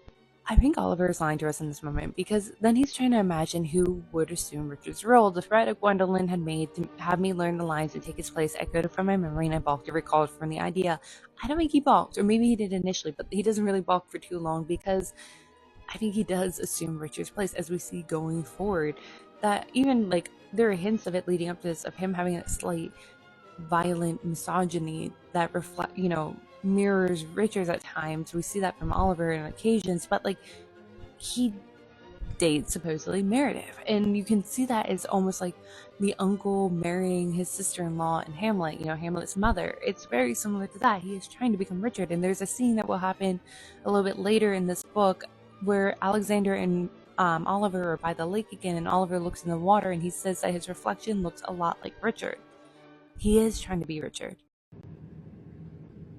I think it's very telling that this is, I think, the second Shakespeare quote. They haven't quoted that many Shakespeare, surprisingly, for this moment. They're withholding. They're actually just speaking their own words, which, now that I'm thinking about that, stands out. That's interesting, because in other scenes we've seen how much they've read it in Shakespeare quotes.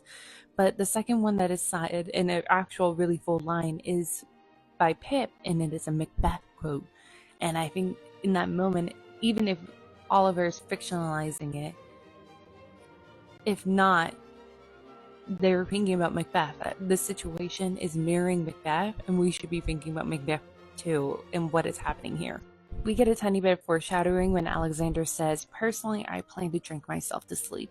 And by sleep, it could also mean death. So who knows if what happens later in that book that overdose scene was an accident or intentional.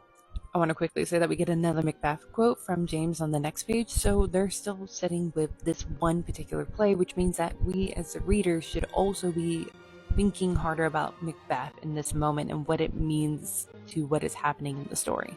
It's the tiny details that make me question every theory I have, because Meredith lifts the glass to her lips with a pained expression as if that simple motion was monumentally taxing. Why? My first thought is she sore from committing a murder? like I don't dismiss Meredith ever. She stays on my suspect list. She's not my top suspect. I feel like it goes Oliver, then maybe James, then Meredith, then Alexander. But Meredith never is fully off this list. She always is in the back of my mind like maybe she could have done it because she has motive too. You know what caught my eye? Meredith asks the time, Pip says like 9:15. Oliver says, really, it feels like midnight. You know what my brain went to first? To Richard's first line, "'Tis did midnight now." That is the very first line that is said in this actual story if you discount the prologue, and it is a quote from Measure for Measure, and it's said by Richard. And the fact that Oliver is marrying it, once again, kind of goes into my chaotic, really tinfoil hat of that Oliver is trying to replace Richard, that maybe he did commit the crime and he is now trying to replace him. I could be just, really going up overboard on my assumption here, but it stands out to me. Again, it is a certain way that Oliver says things, the certain wording that makes me so suspicious, because he says, in the raw dark of the morning, I felt relief rather than dismay at the spectacle of Richard's death. And now that it was dark again, after we'd all done and said during the long hypnotic hours in between, I was too tired for sadness or pity. But it's the first part of this line that, in the dark of the morning, I felt relief rather than dismay at the spectacle of Richard's death.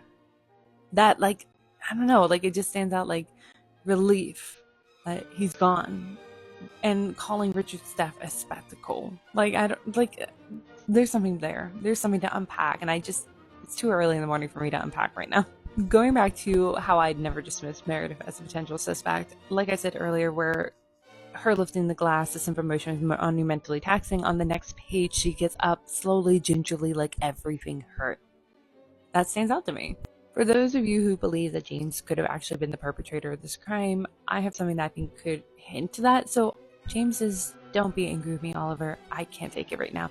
Now, he's saying in response to him saying, that Meredith didn't mean it, and Oliver coming back really angry, which, his response didn't warrant that amount of, annoyance from Oliver, in my opinion, but you could interpret, him saying it on face value response, but it could also be an underlying meaning of, him being don't be angry with me, Oliver. I can't take it right now. Don't be angry that I did this. I accidentally put us all in this, or intentionally put us all in this situation.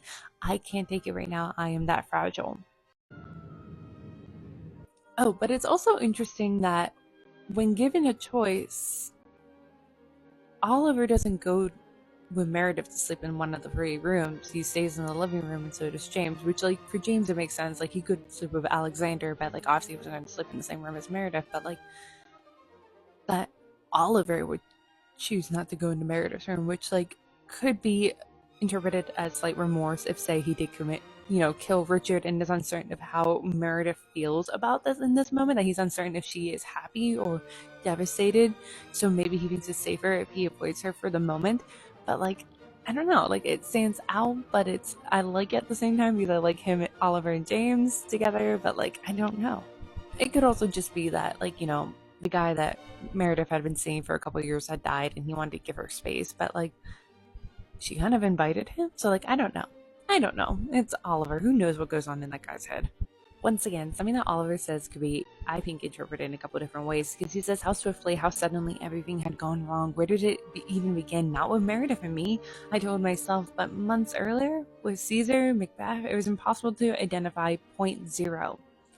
Now, on one level, he is saying that,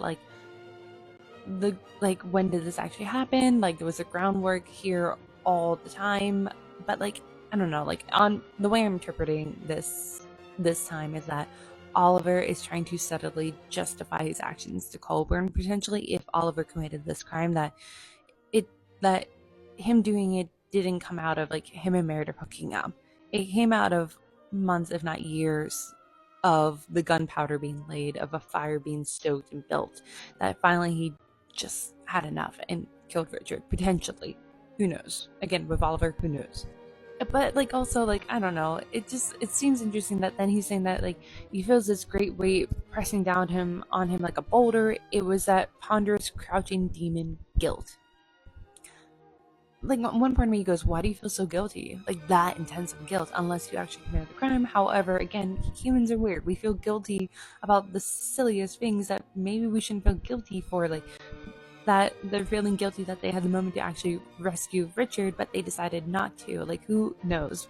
But in my head, because of this read through, I'm leaning more towards Oliver being the perpetrator. I see this as suspicious. Again, we get a really interesting moment of dynamics between Meredith, Oliver, and James, and I feel like this moment here is potentially fictionalized if I'm going with he's making the whole thing up with him and Meredith theory, but like I flip flop because again, every time I have a theory, then like something comes up and I have a different theory, and like nothing works completely because a lot of this is fictionalized. We just don't know what parts of it is fictionalized. But once again, Meredith is trying to get him to come into the room, and he's standing in between James. He looks at James. First off, he says he's dead asleep. He didn't have to say dead asleep. He could just say asleep. So what does that mean? What is that foreshadowing potentially? But the fact that his hand twitched towards her, but it didn't go far. And I put in my annotation, why? If this is all you wanted, why regret it now? Like, you wanted to hook up with Meredith, like, even if you weren't going to say it out loud, like, you obviously were thirsting after her for a very long time, and then you did, and you're trying to act like you're a great, like, noble knight, that you wouldn't do, a one-night stand, but that is what it's looking like right now.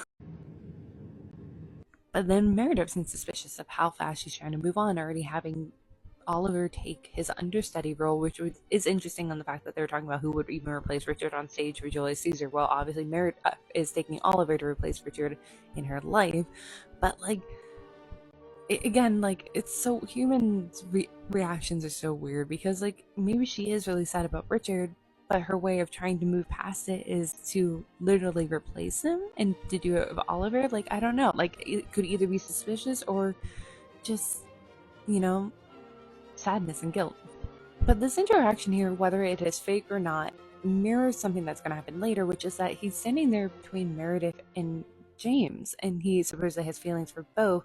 I think he has stronger feelings for James. However, because of his upbringing, because of his own uncertainty about his sexuality, he goes to Meredith first. He picks her first over James. However, I think in the end he will pick James, because we see it happen not only here, but he goes to Meredith first when he has to make a choice on numerous occasions leading up, but also at the very end when he gets out of prison, he goes to Meredith first, then he goes to James. In addition to that, it's also mirroring the previous night of how the two of them go into a room and close the door behind them, and it's just them again hooking up supposedly. But like, what does that mean? The fact that this is mirroring very much the night before, and how should we be interpreting that?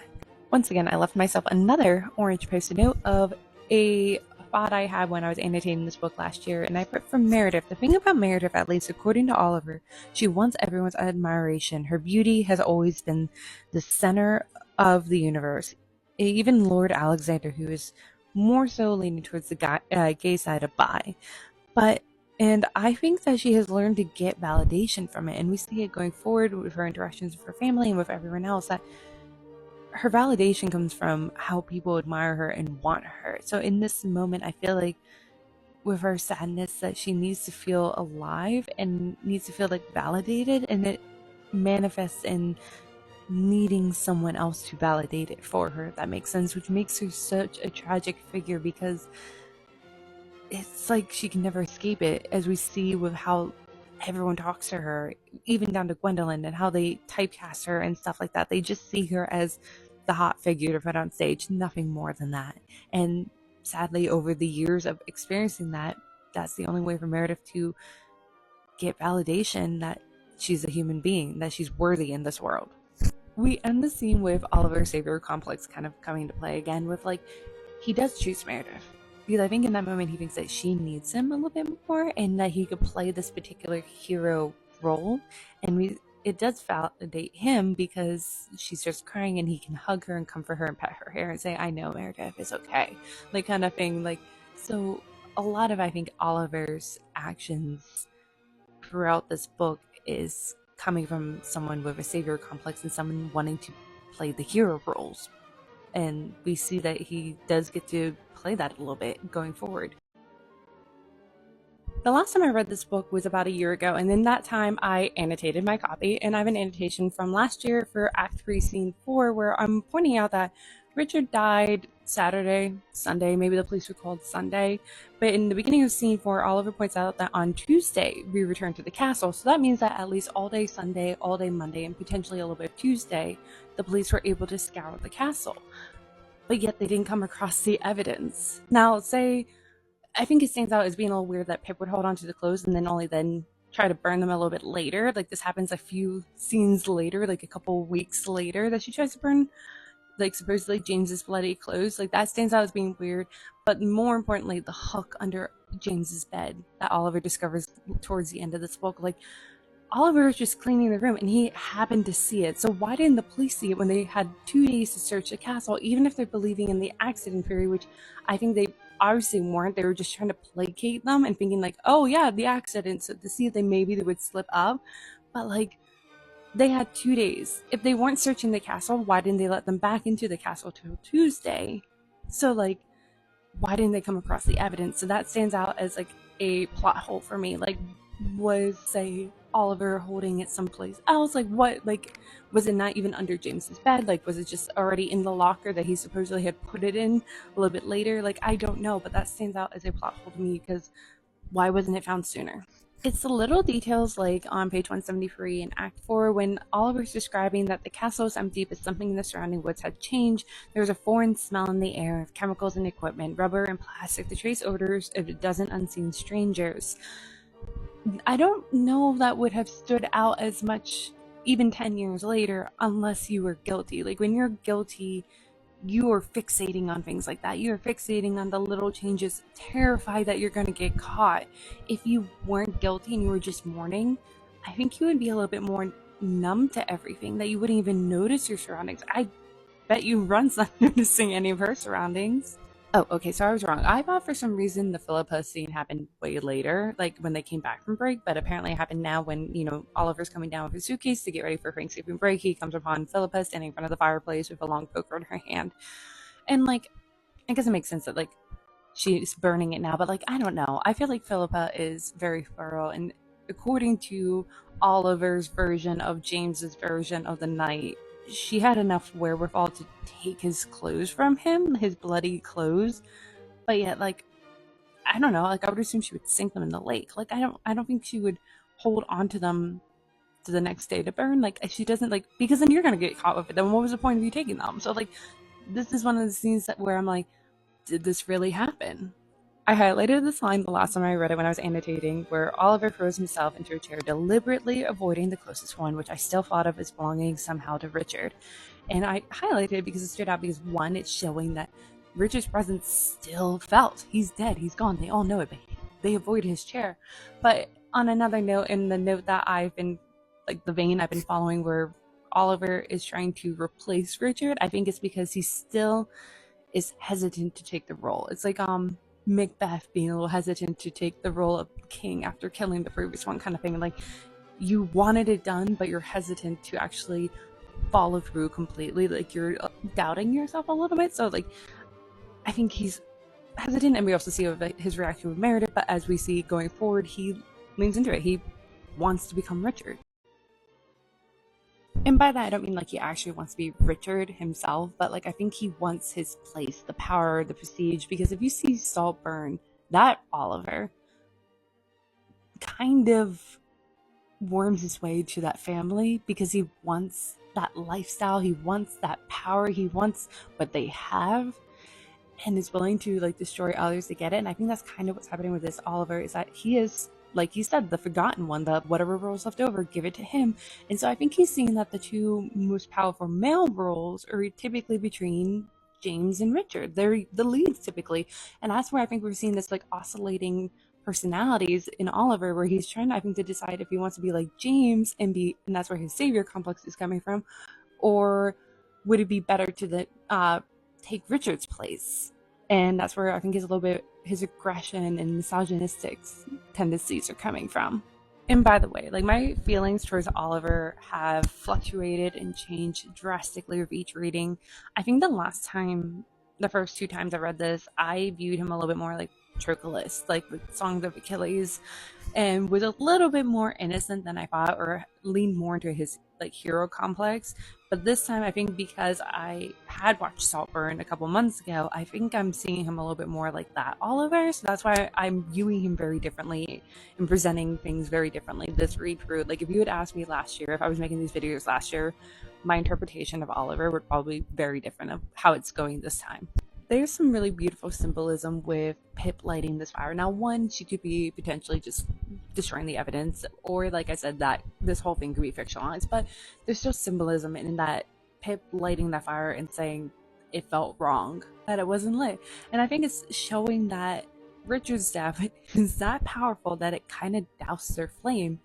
And Pip's the one trying to keep them together, try to keep things normal, try to keep them as a found family, that she's trying to relight this flame, that she's kind of like the goddess Hestia of hearth and home, that she is the hearth and home. She is the one trying to keep them together, try to keep things right. But as we see, as things go forward, it doesn't really work. Or you can view it as her trying to keep this alight is kind of slowly destroying the rest of them, because it doesn't seem like any of them have truly moved on from this event. Sometimes it's funny when I have the exact same reaction I had the last time, because I read the line, she didn't answer, just watched the fire, eyes hidden by the reflection of the flames on her glasses. And I went, she had glasses? And then I put in an annotation, did she always have glasses? I don't remember Pip ever being described as having glasses, so it seems strange. And there's gotta be symbolism there. Hold on. There is. So glasses symbolize intelligence, insight, and enlightenment. And that also can go with her lighting the flame, that she's lighting the darkness, trying to reveal the truth, which I feel like Pip definitely is the closest to probably realizing if, say, Oliver committed this crime, she would be the most likely to ferret it out, because she is very observant, as we see.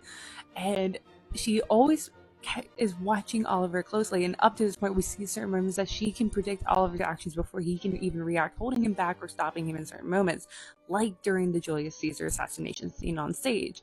But it's interesting that it's being put on now, that now after Richard's death, like almost like before she was trying to maybe ignore the signs, but now, because she's the one trying to keep the found family together, she's the one that is gonna be looking the closest to finding who actually committed this crime. Maybe, I don't know. I think it's interesting though that Pip is the one with the glasses.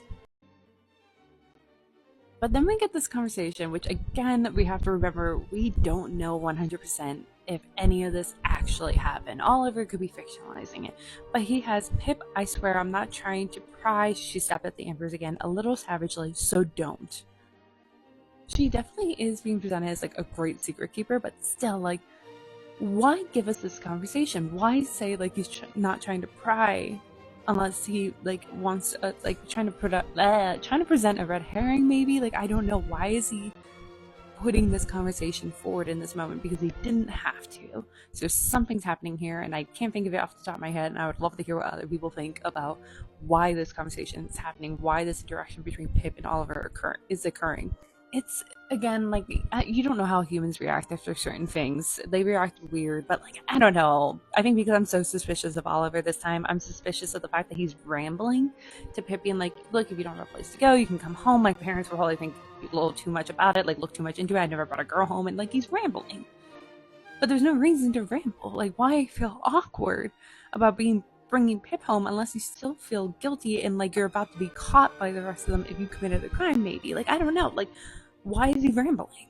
After having this conversation, he says, God, yeah, we have to go to the memorial service, let's go. After Pip says it's 5, why say the time? I'll look into that in a second. But she looks like she just woken from a dream that she can remember, and that seems out, because there's a couple times with a couple other characters that Oliver points out kind of like looking like that.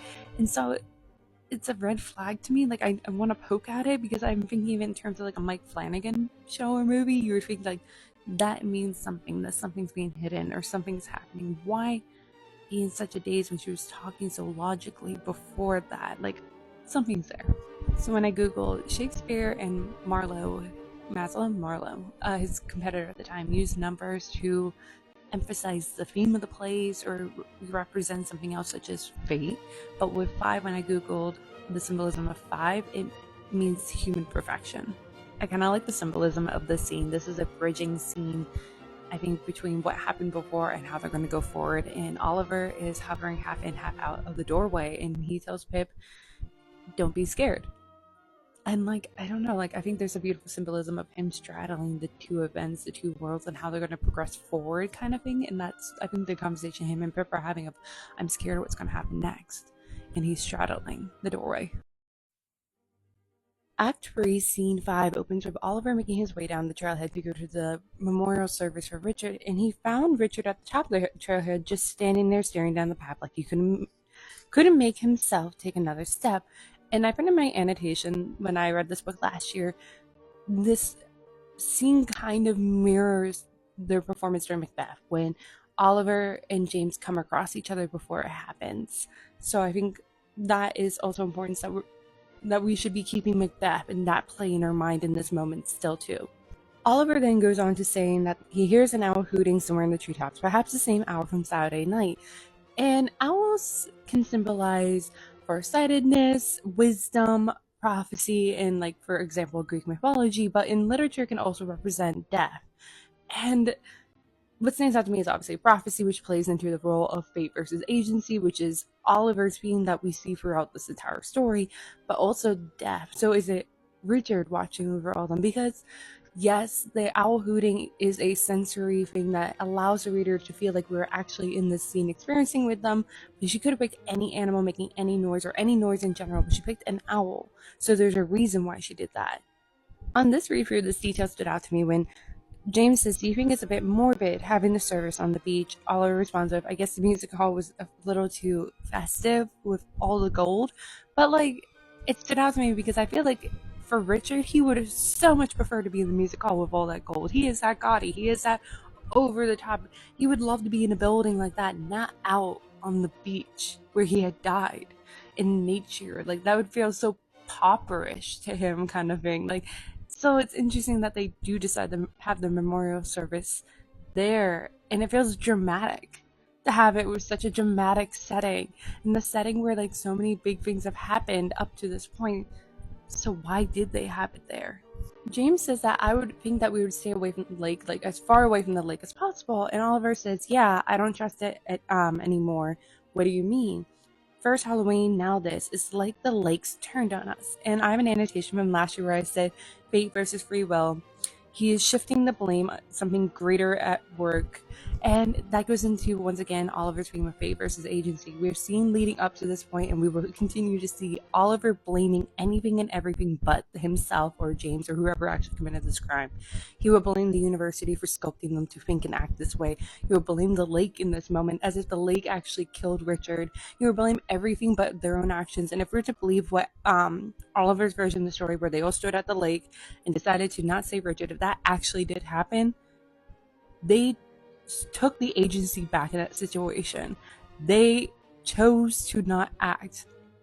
They acted to not act. They chose that. So in that scene, no one forced them. This wasn't fate. This was their own decisions to kill Richard. I started thinking of something and then I went, but if that's what actually happened, if Oliver's not making this up, because when James says, "Good Lord, Oliver, sleep with her if you must, but don't let her get inside your head," speaking about Meredith, and on one side, if this actually did happen, that's very interesting because in this version, James views Meredith as being a lot more of an active agent than how like Oliver and others view her. Like, they view her a little bit more passive, whereas James sees her as maybe more manipulative, that she's definitely is pulling a lot more strings than they assume she is. But again, that's if Oliver is telling the truth, because let's take a step back and remember, Oliver could be fictionalizing all of this. It's been 10 years. He's not going to remember every single conversation perfectly. He's fictionalizing this story. So we have to, I think, look at the broader aspects of each scene to maybe dig around for the truth of the situation. Once again, if we were to believe this to actually have happened, this line by James, I highlighted it last time, but I don't think I realized the gravity of what he says here when he says, "No, you must not," because I really don't think you're that sort of idiot. Throughout the story, we see Oliver trying to claim that him and James truly saw each other, like under their mask. But in this line, all James is pointing out that Oliver is not as oblivious or as dumb as he's been painting himself to be up to this point. That he really did see and really did notice things. So James is either saying this, or like I pointed out, Oliver could be fictionalizing this entire thing and trying to steadily point out to us and Colburn that I did see things. I'm lying to you. Going back to his Cymbeline quote in the prologue of this act, where he says, "Wherein I am honest, wherein I am false, I am honest, not true to be true." So pretty much he is lying, but there's truth there. And like in instance, like I think it's brilliant because Oliver is saying like I'm oblivious. He is telling the readers that, he is telling Colburn that, but then he has people like James crashing that tower. If you actually stop and pay attention, you'll realize that James is pointing out that but Oliver's telling you it's not true. He is lying to you. He really is that smart and notices these things. But then the brilliance of what I just said previously is that he then subvert our attention. He doesn't let us stop and think like, oh, he's smarter than, like as I said, he's smarter than Oliver's painting himself out to be, by immediately having James answering when Oliver asks, "What are you talking about?" You and her. Acting like what he is saying this entire conversation is only about Oliver and Meredith when it's not only about Oliver and Meredith. He is using that as like a facade, and if you kind of like peel back the mask, you realize that there is truth. Wherein I am false, I am honest, not true to be true. What James says to Oliver is interesting and stands out to me because he says, when Oliver's like, "Why do you care?" And he says, "I don't, I really don't. I care about you and what might happen if you carry on like this." And I say, like, one, I put in my annotations, James, are continuing to break my heart, but also, is he worried that they're pinning it on Oliver?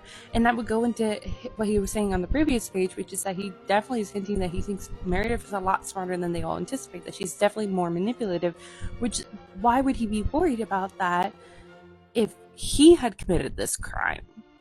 If he didn't commit this crime, then maybe he's thinking Meredith did, and he's afraid that Meredith's going to pin or convince Oliver to take the blame, which does happen. So in this moment, in this conversation, it now makes me wonder, did James actually do it? Or did Oliver just twist the narrative in this version? My microphone died, so I have a couple more points I'm going to bring up some about my microphone. So first off, continuing in Act 3, we're not getting as many Shakespeare quotes as we had seen throughout Act 1 and Act 2. Literally, we don't get our first one in this scene till like 2 pages in, and it's with James, and he's quoting Henry IV, which caught my attention because I remembered Richard quoting Henry, and I talked about it. So I went back and double-checked myself. It was Henry V. He used it as his monologue for his edition, and that stood out to me, but it also is interesting that both James and Richard are quoting kings and from the same series of plays. But when I looked a little bit more to Henry IV, Henry IV at one point was implemented for the murder of his cousin, which is interesting with how events unfurl later.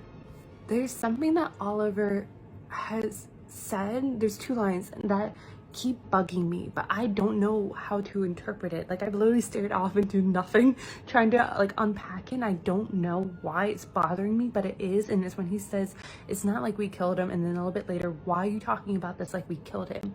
I don't know if it's because none of them have actually said that word or said something like that out loud since the lake, and like they're all kind of like avoiding saying anything like that out loud to each other, even though it's been a short time, but still it's interesting. But like also, like, we can assume Oliver's fictionalizing this conversation, so why have this conversation in the first place, telling Colburn and us this conversation?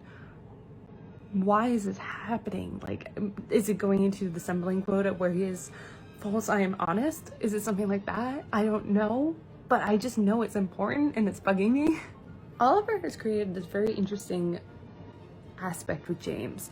He's introduced with James where he seems to be constantly afraid of losing Oliver's good opinion. We've seen it a handful of times leading up to this act, and for instance, the bathroom scene after Oliver and Meredith hook up, he runs into James in the bathroom. There's a conversation that they have where he kind of is saying, like, I don't want you to hate me. I don't want you to, like, you know, all these things. He's afraid of him not liking him. And I'm bringing it up because at the end of the scene, after him getting really intense and Oliver seeming kind of scared for some instance, which I think is just him trying to set up that James is capable of committing this crime, but like nothing else in this has shown that he could maybe be, but I'm biased. I like James. But at the end, James says, forgive me. And Oliver says, yeah, always, which is kind of foreshadowing what happens later when James does supposedly, allegedly confess to the crimes. Oliver does forgive him and also then takes his place, you know, admitting that he did it. But could it also just be if, say, James didn't commit this crime, this conversation never happened, James is just the avatar of himself, how he wants others to see him, how he wants others to forgive him for this crime, but like they wouldn't forgive Oliver, but they would forgive James, so like he's kind of living vicariously through James, maybe? I feel like every time I go to film this book, like record another chapter, it's usually a dark day. And it feels fitting for this book. Like it's kind of foggy this morning. The opening line to Act 3, Scene 6 is the tiny fairy lights of 1,000 candles flickered on the beach. And what first caught my attention was the tiny fairy lights, because it made me first think of Midsummer Night's Dream, which is something I brought up during their Macbeth performance or the after party, of how this year could have very easily have turned into Midsummer Night's Dream for this group. It could have been another year of comedy, but like, you know, 4 Fears to Tragedy, so it turned into a tragedy, but like it could have been a comedy of errors, a switching of partners. It could have very easily been like that play, but instead it turned into a tragedy. It turned into Macbeth and Hamlet, which are 2 other plays where lakes play a role, as you know, with Macbeth seeing the witches and Hamlet, you know, Ophelia drowning in the lake. But I think it's interesting that this is where they hold Richard's memorial, at the very place he died, but like not only that, but like in the woods away from society, which kind of goes in, started making me think of the conflict man versus nature, which I think could play a role into Oliver's theme of fate versus agency, because with man versus nature, the conflict is showing that man can't completely conquer nature. Nature has slightly an upper hand, and in this sense, then you're thinking that Richard's death was out of their control. They had no agency. I think that is what Oliver might be trying to infer with us, once again taking the blame away from him and the rest of the group.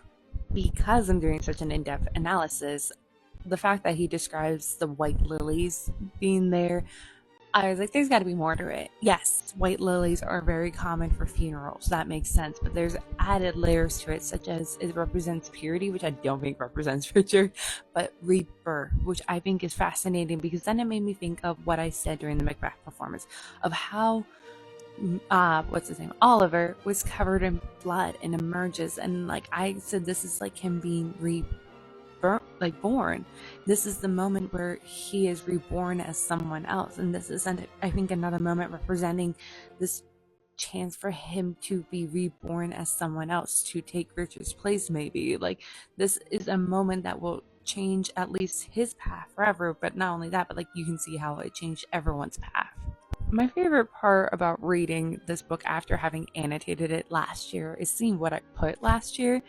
And I highlighted the line, James and I filed down the center aisle, and I put like a wedding, but except for the fact that they filed down, which like almost then feels like leading the dead man to be hanged, leading him to his execution. And now I'm wondering, who filed after who? Did James lead the way, or did Oliver? Who's the executioner and who's to be executioned? Okay, so the following line has like Oliver pointing out that he goes to his left to sit next to Meredith and Alexander. James sits beside me. So that from that I can infer that probably Oliver was leading and James was following him. So was Oliver James's executioner in that sense? Or like this tale is him walking James to his death, maybe, or because of James's action it led to James's future death, if we're to believe that James did die later in this book? Or is he setting up James's reputation, destroying it, able to then take James's place? Maybe. I don't know what his intentions, because at this point when he's telling the story, he doesn't know James is dead, if we're assuming this is being told in the present moment to Colburn and not like say like in a future event that he's writing this down to then share with the public. Like if that makes sense, I don't know. Again, the story drives me crazy, but I love it. In the last few scenes, I pointed out Oliver rambling and describing things that I think infer possible guilt. Again, this read through, I'm definitely leaning harder in Oliver being my main suspect than I had in any of my other read throughs. But I'm saying that because here he's saying, why did they put us in the front where everyone could stare? The rows of benches felt like a courtroom gallery, hundreds of eyes burning into the back of my neck. Of course they would put you in the front. You were his friends. You were his found family. Of course they would put you in a place of honor to be closest to him, to honor him. That's why they did it. But to Oliver, he's twisting it with his guilt, thinking, why did they put us here? Now everyone's eyes on us. It feels like a courtroom. He feels guilty. I think there's also a bit of foreshadowing of how the group divides themselves up for the sitting arrangements, because Ren sits next to her aunt, uncle, Richard's parents, and then Frederick and Gwendolyn on one side of the aisle. On the other side is the rest of the group: Alexander, Meredith, Pip, Oliver, and James. And that's kind of how the future goes. Like, we don't really hear from Pip when we are supposedly in the present moment with Colburn what's going on with Ren. Like, we don't hear what she's up to nowadays, but we do hear about the rest of the group, so they still stay somewhat in contact. So Ren's already positioning herself to be the next one leaving this found family. For someone that is supposedly feeling guilty for their supposed inaction, if, say, Oliver didn't commit this crime, the way that he describes Richard and Richard's father makes me suspicious, because he describes Richard's father using words such as cruel mouth and saying the familiar face was older, lined, and streaks of silver had crept into the sideburn. This, I had no doubt, was what Richard would have become in 20 years or so. No more chance of that.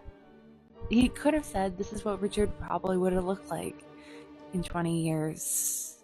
This is the future that we'll never see. Like something softer, like more like remorseful, sad, something you would probably hear in an actual funeral. But he says this is what he would have become in 20 years. No more chance of that. As if he's trying to justify his actions, maybe, of saying, like, no more chance of him becoming this cruel and scary future figure. And this kind of, like, feels reminiscent to, like, Julius Caesar, and the reasoning for the Senate to justify their assassination was the potential future that Caesar was maybe leading them down to, what he could have been doing, justified why they assassinated him in that moment, which is what Oliver, and especially Oliver, but some of the others are trying to do too, of why Richard died and they didn't save him, was the potential future Richard could have posed. In the scene with him describing Richard's father looking like him and like trying to avoid Richard's father's eye, and then all these gliding ghosts saying stuff like that, it's trying to set up the reader to correlate the scene and his inner turmoil with that of Hamlet's ghost and the ghost in Macbeth. And continuing off that, I think it's supposed to also then set us up to justify why they start acting a little irrationally, if that makes sense. Now I'm starting to think that Pip is the one we should be watching closely. She is the one that's probably going to uncover the things. As I pointed out in the last scene, her wearing glasses, when we had never before seen her wearing glasses or been told that. Glasses symbolize enlightenment, insightfulness, stuff like that. And so I think she is looking a lot more closely. The things that she might have dismissed previously, she is now not dismissing as much. I think she might be suspicious of Oliver, because as all this is going on, she then says, Oliver, you all right? Like something, like obviously he's reacting in some way, but like not obvious enough that like I think James, Meredith, or Alexander hasn't noticed and pointed out, but like obvious enough that Pip is at least watching him closely, that she's maybe suspicious of him. I do like this line from their dean when he says, how best to remember Richard. He is not the sort of person who will soon fade from your memories, which I think beautifully voices what is happening. Not only are they haunted by him, but they would always have been haunted by him, even if, say, he had stayed alive and they just tried to go their own ways after college. They would always be haunted by him because he was that large of a figure and that demanding within their lives. And again, the dean says it beautifully when he says he was larger than life, that he is larger than death also. In the previous scene, I talked about how James quoted Henry IV, which made me, think of how Richard's monologue that he auditioned with was Henry V.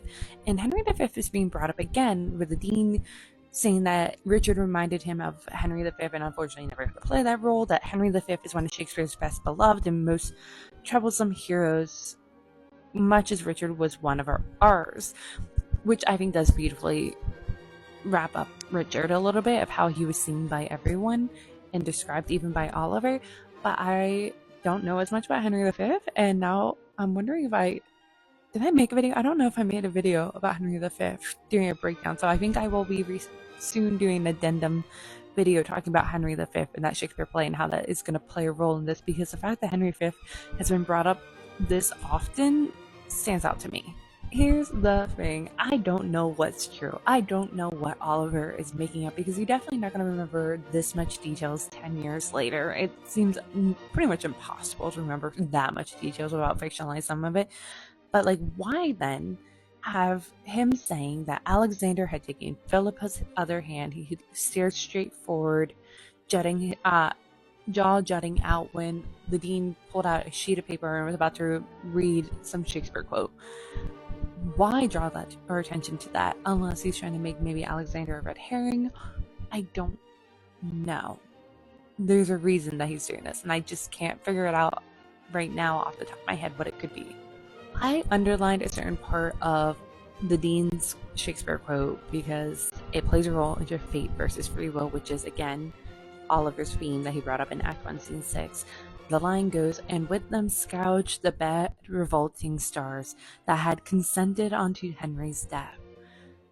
It is saying like fate decided Henry's death, as this is very similar to Oliver's Sparrow quote that he had been saying to himself in his own head during that whole scene at the end of Act 2. And the reason why I think he's bringing it here is because he knows Colburn's not going to remember exactly what the Dean had said during this memorial service. He does not, all Shakespeare quotes always sound the same to him.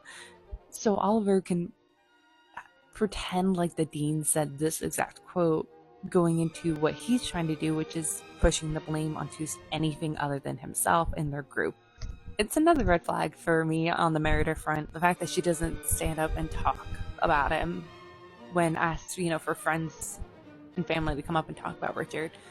Yeah, things ended badly on a bad note in their relationship, but still he died, and yeah, she agreed to let him die, but still she's an actress. She could put on a show. She can pretend for this one moment, but she chooses not to. Why? I've been sitting here for probably 5 minutes just staring into nothing, trying to figure out why this portrait of Richard is so important, because of Oliver's reaction made it stand out even more. But there's a reason why this scene is happening. And so I'll be looking into the symbolism of portraits, which there are some and it kind of fits, but not enough for me to talk about. I tried looking up the use of portraits in Shakespeare plays. Instead I get portrait Shakespeare, and I'm like, no, that's not what I want. And sadly I don't know Shakespeare plays that well enough to be able to tell you if a portrait was used at some point in one of these plays, especially within a tragedy play. But I finally did come to something, and I think it's that Richard's portrait being unveiled here and being told to them that it will forever hang in the halls of Delacour, and the way that he's been painted up to this point is that it is immortalizing him as a good guy, kind of as a hero. He is being painted like he wasn't in the most flattering light, but flattering enough that I think that this is the moment that sparks what will happen in the future for Oliver. That this is the rebirth moment, as I brought up in the beginning of the scene with the lilies. This is the moment where Oliver decides, for one of many reasons, why he comes forward to Colburn and admits that he had committed this crime. And I think part of the reason is that he does not want Richard to be remembered in that way. By coming forward, he can then unveil, even if it wasn't, say, in that moment and not until here, but it unveils enough that he wasn't a good enough guy that someone would be willing to unalive him. That with Oliver finally telling this tale here, he is painting Richard as, yes, a complex guy, but on one note, an evil guy, and that their actions are justified, that they're doing the good of Rome kind of thing. That he's trying to pain over this idea of Richard that has been immortalized after his death, because that's not good enough, because that's not who he was. That's not why they did this, and I think it haunts Oliver and the rest of them more than just him being dead in the first place. That this version of Richard is what lives on, not the version that terrorized and led to this decision to let him die. Two things happen on page 181 in my copy that stand out to me. One is what Ren says. Why would she say that? I know none of you liked him. Richard was not an easy person to like, but he was an easy person to love. But yet, she literally, when they asked Ren about should we let him be, not save him, she says yes. She didn't act like she wasn't completely a part of it. She did vocalize her opinion on this. She did have the final say. So she let him die. And like, I don't know why she's saying that he wasn't, like, no one liked him at this moment. Like, I don't know. Maybe she's trying to justify their actions. Who knows? But the other thing that stands out to me is Alexander, like, cracking, going, oh God, I can't do this, when Richard's mother starts crying. Because to me, it's interesting that he was the one trying to really push them to stay on track, to not, go off of what they had planned. But yet he's the first one to crack. And we also see that he's the first one to crack with his near death, with his overdose. And I still don't know for certain, but I'm starting to wonder if it was intentional, the overdose. Oh, Ren, she beautifully summarizes what's happening with her. Meredith, or at least Oliver, is trying to tell us what is happening with Ren and Meredith by using Shakespeare, where he has Ren saying that she reread Twelfth Night last night, that Olivia had lost a brother. So has Viola, but they handled it very differently. Viola changes her name, her whole identity, and almost immediately falls in love. Olivia shuts herself away from the world and refuses to let love in at all. Viola is trying desperately to forget her brother. Olivia is maybe remembering him too much. Olivia is Ren, and Viola is Meredith. Olivia remembers him too much, shuts the world out, doesn't love. Meredith is Viola. She moves on. She finds love. She's forcing herself to move past and forget this long lost boyfriend. Then Ren says something that I think is the thesis statement for the rest of this book. Do you ignore your grief or indulge it? And that we see how the group falls under that. Meredith and Oliver, I would argue, ignore it. I think James and Ren are more so the type that they're kind of indulging in their grief a little bit. Ren more so, if it's the scale, Ren's on the far end and James is a little bit closer to the middle. Alexander is in the middle. He tries a little bit of both and cracks under it all. Things like, they all crack, but they all crack a little differently. And so that's how I think we're going to see the rest of the book and look at it, is how they're ignoring or indulging their grief affects them. At the very end of the scene, it's important that we're seeing how the rest of the group are clinging to each other, because that's how the rest of their lives are kind of being. James was definitely the last one to cling on to them, and I think James is the first to fall off as we see as events later go on. But they're clinging to each other, and we see that even a decade later. But also, Ren is the one not sitting with them. She's away. She's the first, I think, to break away from the group and not really a part of the rest of the story as much. She flits in and out. But what also stands out to me is that she just gave this pretty powerful speech. And then she sits down and then collapses onto her uncle, fainting, which, I don't know, there's got to be a reason why they have her acting like this. Yeah, it kind of fits into like the Ophelia role, but like there's got to be more to it. And like my first thought went to sensibility, which was a term during the Regency time, inspiring sense and sensibility, which was that it was kind of encouraged that women should feel their emotions overly, which fits into what Gwendolyn said, which is you'd have this like almost hysteria of emotions. Think of Mrs. Bennet, that it would go over the top, like, oh my gosh, Marianne in Sense and Sensibility is the sensibility. She is the over feeling of emotions to even her, health, a detriment to her health. Whereas Eleanor is sense. She is, straightforward, calm, and that affects her too. So I think there's a paralleling of, again, what Ren had said, do you indulge your grief or ignore it, kind of thing. Do you indulge your emotions or ignore it? So like, I think the correlation between what's going on here and then like that idea of sense and sensibility that was very prominent during a part of the Regency. It's very interesting here. And like having Ren faint, there's got to be more to it. There's probably something correlating to something happening in Shakespeare play, and I just don't know Shakespeare plays as well as I wish I did to tell you, but like that's where my brain went to reading this scene. A couple times already I've talked about how it's the little details that this author does that makes the story truly brilliant, because on the surface it tells you what you need to know for the scene, but when you pause, like I just paused, you realize that it's kind of telling us more. For instance, in Act 3, Scene 7, she has her table felt miserably empty. Richard's usual seat was unoccupied. Nobody even wanted to look at the blank space where he should have been. This is the second time within this act, because there's like 2 scenes ago that Oliver's pointed out the Richard's empty seat. Like he avoided to sit in the first seat when he went to go see Pip stoking the fire at the castle because that was Richard's seat. They're avoiding Richard's seat here, which one is telling you that his presence is so felt that like you can feel that gaping hole at the table or in the room, but also that it's their seat, their spot, which I think goes into the typecasting thing, that they had their specific seat and their specific roles, and no one's willing to fill it just yet.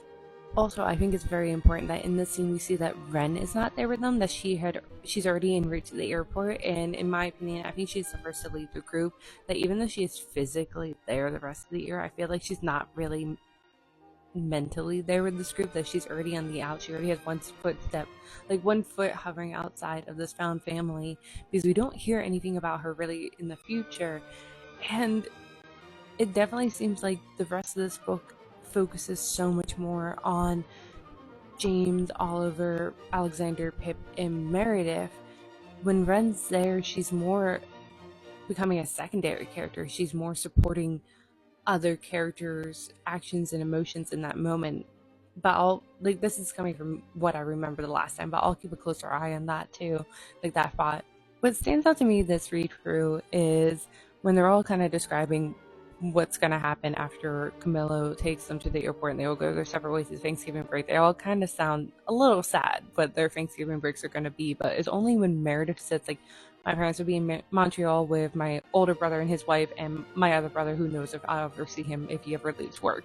And only with Meredith does Oliver want to comfort her. Not any of the others. Like, the others sound sad too. But, like, I think this fits into Oliver's hero complex. It's his wishy-washy opinion, which one could be totally normal for humans, but it's weird because now he says that he wanted to come for Meredith somehow, but I didn't dare touch her, not in front of the others. Yeah, like, they all know you slept with her that night. They all know, like, at least James knows you went into her room the other night to comfort her. So it's not completely out of the blue to comfort her, but because I think he has that layer of, like, him wanting to be with her sexually, he knows it's not right. So he's not comforting her to comfort her. He's comforting her because he wants to have sex with her, I think. Meredith wondering if Ren would even come back stands out and is interesting to me because, like, first off, she seemed strong enough during this speech, but she did faint, so I would be a little concerned, and I do agree she should probably take a break. Like, it probably isn't the best that, like, you just buried your cousin that you're practically siblings with, and you're coming back for the stress of exams and additions. Like, I understand, but Meredith saying, no, I wouldn't want to come back right away if I were her with you, and I put a little asterisk and put a note at the bottom of this saying, yet you were coming back when you were equally close to Richard. You dated him for almost 4 years, at least probably 3, and yet shows no sadness or remorse. She has he had a big part in her life. What was her relationship actually like with Richard then, if she's not breaking like Ren is breaking? Like, yeah, things were rocky towards the end, but, like, still, I don't know, like, it would devastate most people, I feel like, if their ex died, unless they were that terrible. But, like, I don't know, like, something about this is a red flag, and why I don't take Meredith off my suspect list. She's not the top of my list, but I don't take her off for that reason. This stood out to me the last time, and it stood out to me again this time when James says she has to come back, looking from me to Meredith, as if one of us could somehow reassure him. She has to. I still can't tell you why this stands out to me, but it does. Like, why is he looking to Meredith and Oliver at this moment for them to reassure him? He doesn't like Meredith, and why does he need to be reassured that Bren's gonna come back? Besides, like, the fact that, like, they kind of seem like they're hooking up later, so then, like, the whole romance of him and Oliver, now I'm, like, questioning, did that ever exist either? Like, did Oliver ever have any romance between James and Meredith? Like, what's happening? Like, I don't... Oh, God. I feel like every time I read this book, I get more and more cynical. Just like how at the beginning of the scene, we learned that Bren had already left. She's not there. She's first to leave the found family. The end of the scene ends with James getting up and leaving the table and Alexander gloomily saying, "And then there was four," which I think foreshadows what will happen later in the story, which is that James is gone or supposedly dead. We don't know concretely, but now I'm starting to wonder, is Bren dead too? Because I feel like I didn't hear anything about her in the future. Act 3, Scene 8, we're finally getting to the scenes that I've actually been thinking about for the last couple of weeks, because I remembered as we're getting closer that we're going to be going home with Oliver for Thanksgiving and Christmas break. And to me, it's important because why put it in the story? It's a story about his time at Delacour and more specifically this crime. So why is Oliver putting it in here? And I'm going to obviously look deeper as I read through the rest of the scene, but what comes to mind is that it's him trying to give us his justification and his reasoning for maybe committing this crime or going along with this crime. And it's that he is terrified of losing his spot at this university. As we will learn at this Thanksgiving break, that his parents want him to leave so they can use the money for his sister. But like, I think that it's showing that he is willing to do whatever to keep his spot and to succeed. And Richard was kind of standing in the way. That, losing Richard was supposed to be for the good of Rome. In this scene, we learned that Oliver is very mid-America, middle class, lived in Ohio, average. That he's not poor and tragic and mysterious like Alexander and Pip, but nor is he rich like Meredith, James, and Wren. He's boring in his eyes, which is very, very similar to the Oliver and Saltburn. That is exactly what he was going through.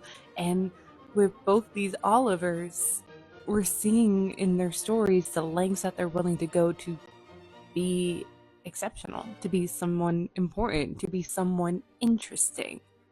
Which, by the way, like, nothing against that, because that is a journey that we all face when we go through high school and college. That is why it's a common theme in YA books, which is the discovering yourself. We all have this, at that point in time in our lives, we're very self-focused. We think that we're the most important thing, we're the center of the universe. And we're trying to figure out our place within this universe. So while, yes, some people are fine being just mid-America normal, but there are obviously the few that want to be exceptional, and that is a normal experience. What is abnormal is the way that these two Olivers go about it. We have to remember, nothing is done just because. There's a reason why Oliver and this author is painting the scene the way that she is. That his parents are wearing what he considers their church clothes, which tells us a lot about his parents from just that description, but also that his sisters are sitting on one side of the table and I sat alone on the other, which is to subtly point out to us that he was alone, that he was different from this family, that he wasn't like the rest of them, that he stood out and wasn't a part of them, and why is he even here when he had his better found family waiting for him at Delacour? During this time at home, we learned that his one sister has an eating disorder and also had only is fanatic about exercise or her 1960s fashion fetish. And the other one is asking him so many questions about his alternative university, like alternative schooling and things like that. And to me, it's showing that his sisters also want to break free from this normalcy of, mid-America, Ohio. But to him, he begrudges them for it. He dismisses them. He diminishes their ideas and thinks them silly. That he definitely is egocentric. He thinks himself as special, which doesn't come across as strong when you're at Delacour, because that found family group all kind of think that they're special and they treat themselves special. But you get little hints of it when you hear like of how they think of the other students and like how separated they keep themselves by their majors. But like, it's more apparent here because, in all honesty, the three siblings are the same. They're identical. They all have similar problems and kind of similar wants, but Oliver doesn't recognize that and tries to shove them as far away from him as possible. During this scene, we also see this very interesting aspect of Oliver, which has been threaded throughout, and I've pointed out a couple of times, which is his strange, you know, virgin horror complex that he has with, like, for example, Meredith, that he finds her alluring and desires her from afar, but once he gets close, he shoves her away like she's a whore and calls her that and things like that. We've seen it during that scene where she tries to come on to him in the dressing room, and even leading up to them actually hooking up and following them hooking up. He has such, like, polarizing takes because he doesn't know. And we see it again here, that when his younger sister said, like, it was weird that I went to this Halloween party dressed as Amelia Earhart, I was the only one actually dressed not wearing some kind of lingerie, and he's like, the word lingerie coming out of her mouth was a little alarming. Like, yeah, like, she's at that age. Like, yeah, I would be a little alarmed at high school, but, like, still, to him, he views women in a very specific, narrow perspectives, and we see it with every woman in his life.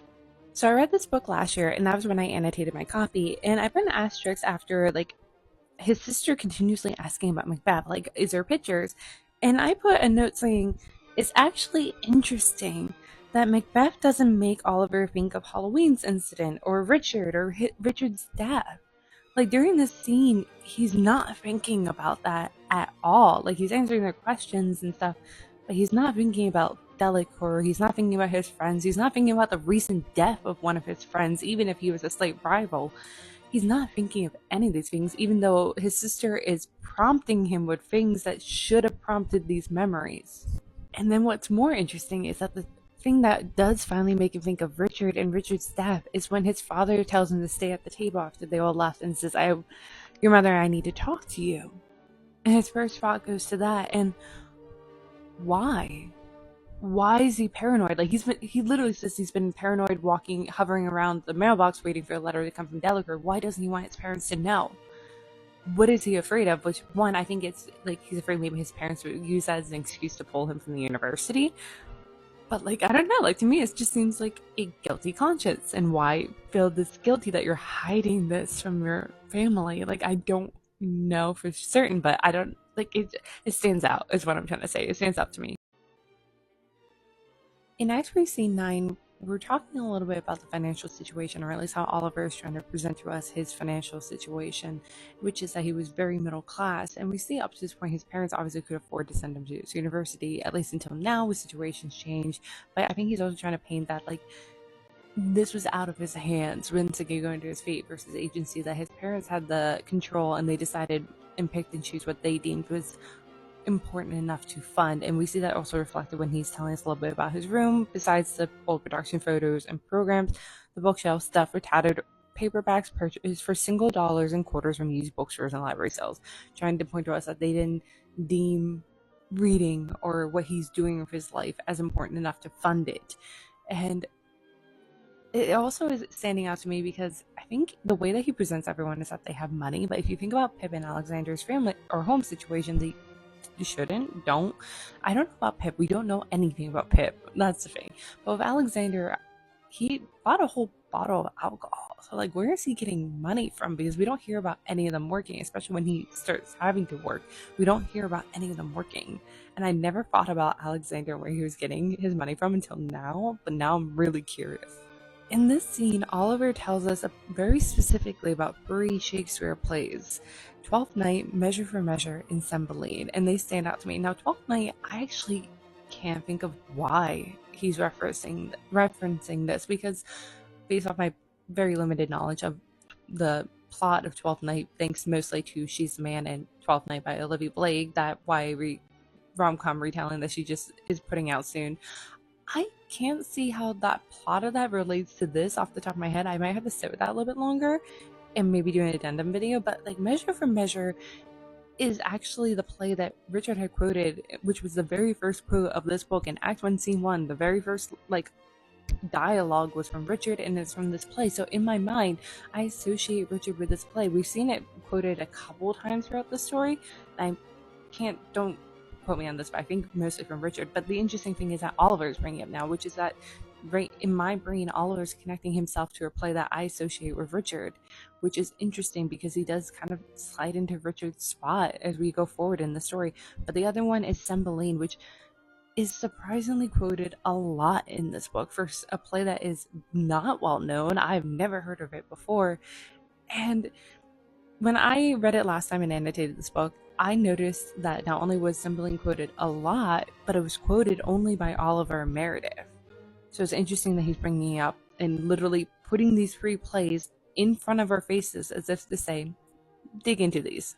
And I'll probably do an addendum video for 12th Night, but I have done an addendum video for Cymbeline already, so I'll tag it down below.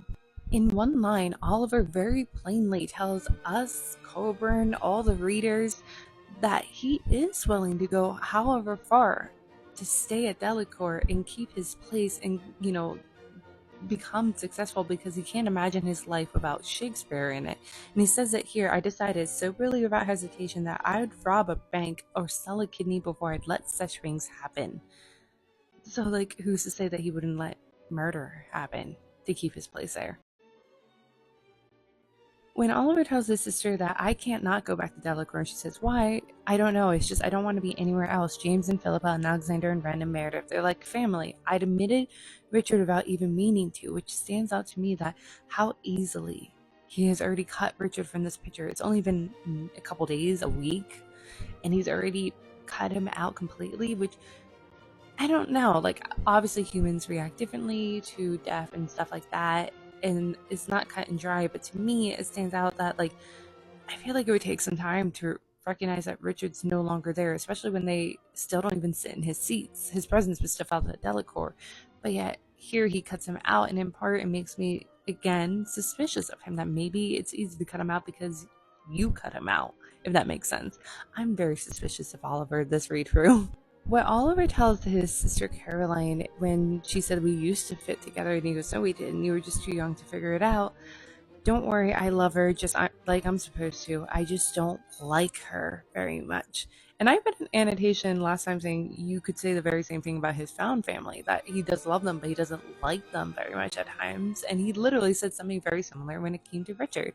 So it's so fascinating to me how easily and determined he is to push his actual family away, that he doesn't want to do anything with them. He doesn't want to even be home right now. And is clinging to his found family, yet the dynamics and the feelings towards them are very similar in the way that he describes it.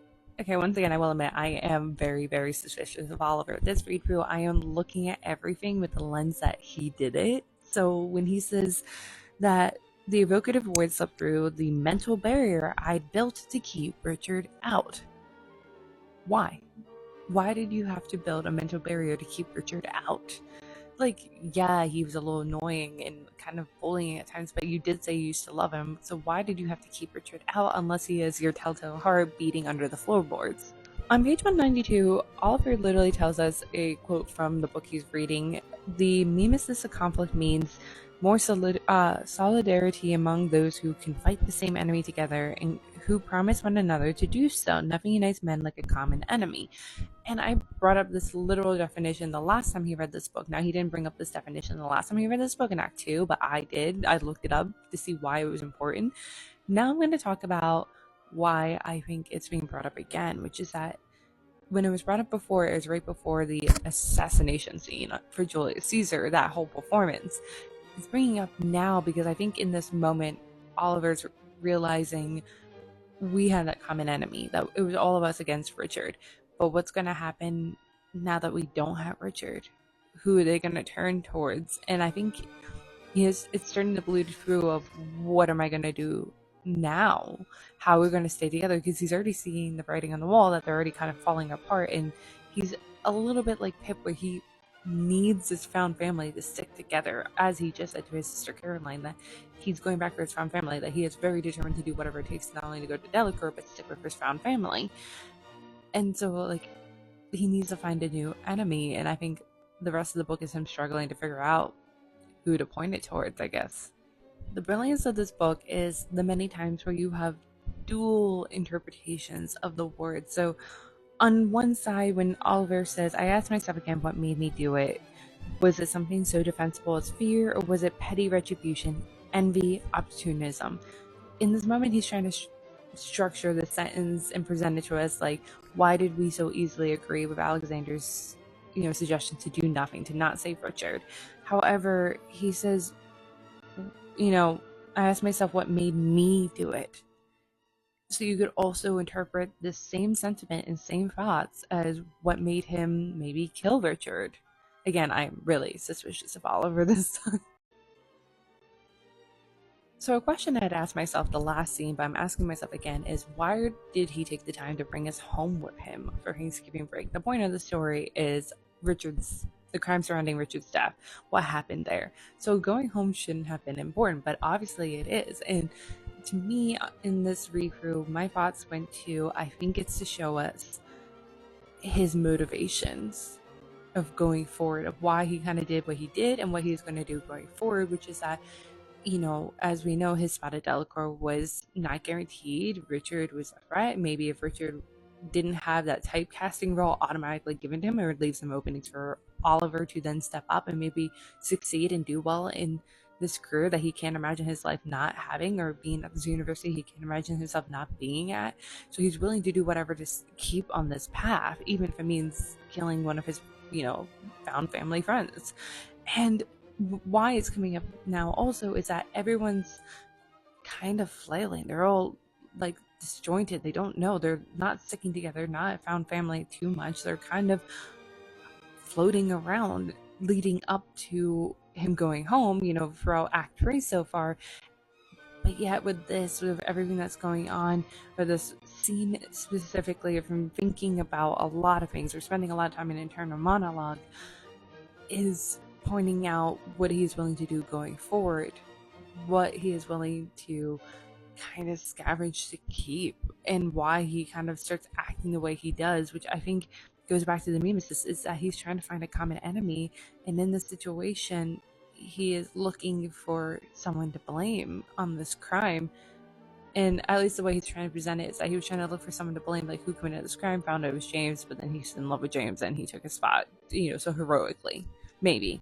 In the beginning of Act 3, in the prologue, Oliver quoted Cymbeline where he says, wherein I am honest, I am false, not true to be true. And I'm bringing that up here because there's so many times, but once again, in this scene, he tells us blatantly what he is doing, but he presents it in a way that you skim over. You don't realize that he just pretty much put the gun on the table. We ignore the gun almost because we're so engrossed with everything else surrounding the gun. And I say that because he says, as I lay there in the past of my high school bedroom, the future had never seemed so murky. I thought about it in terms of dramatic structure because I didn't know any other way to think. Richard's death felt like a denouncement than a second act peripecia. Wow, I definitely said that wrong. The catalytic event that set everything else in motion. As Ren had said, the show wasn't over. It was the unknown ending that terrified me. He's very much telling us that this entire thing is partially falsified. We don't know how much is falsified, but he had structured this to be like a play, as I've said before. That this entire story is his play. He is the screenwriter. He wrote it to be like a tragedy. He is fitting everything in the events to kind of fit the beats, fit in this box of a tragedy. And he is literally telling us this, that I thought about it in terms of dramatic structure. Oliver describes James saying that, his shoulders are drooped low, his arms hanging lifeless, hadn't shaved, the faint shadow of stubble on his jaw was strongly unfamiliar. And in my annotations last year, I said, obviously, James is struggling. It's the way that Oliver's painting it, but Oliver is a little disturbed seeing a less than perfect version of James, because up to now, he's always seen James as this, shiny, bright Disney prince, this hero, this perfect figure. But now he's seeing him not like this, and I think it changes the trajectory of the story when it comes to their relationship, because I think up to now it's seen him as perfect, as unachievable, as someone to idolize, but now seeing him as human, I think not only gives Oliver validation or opportunity to see a potential relationship like, oh, he's just like me, but also I can overthrow him.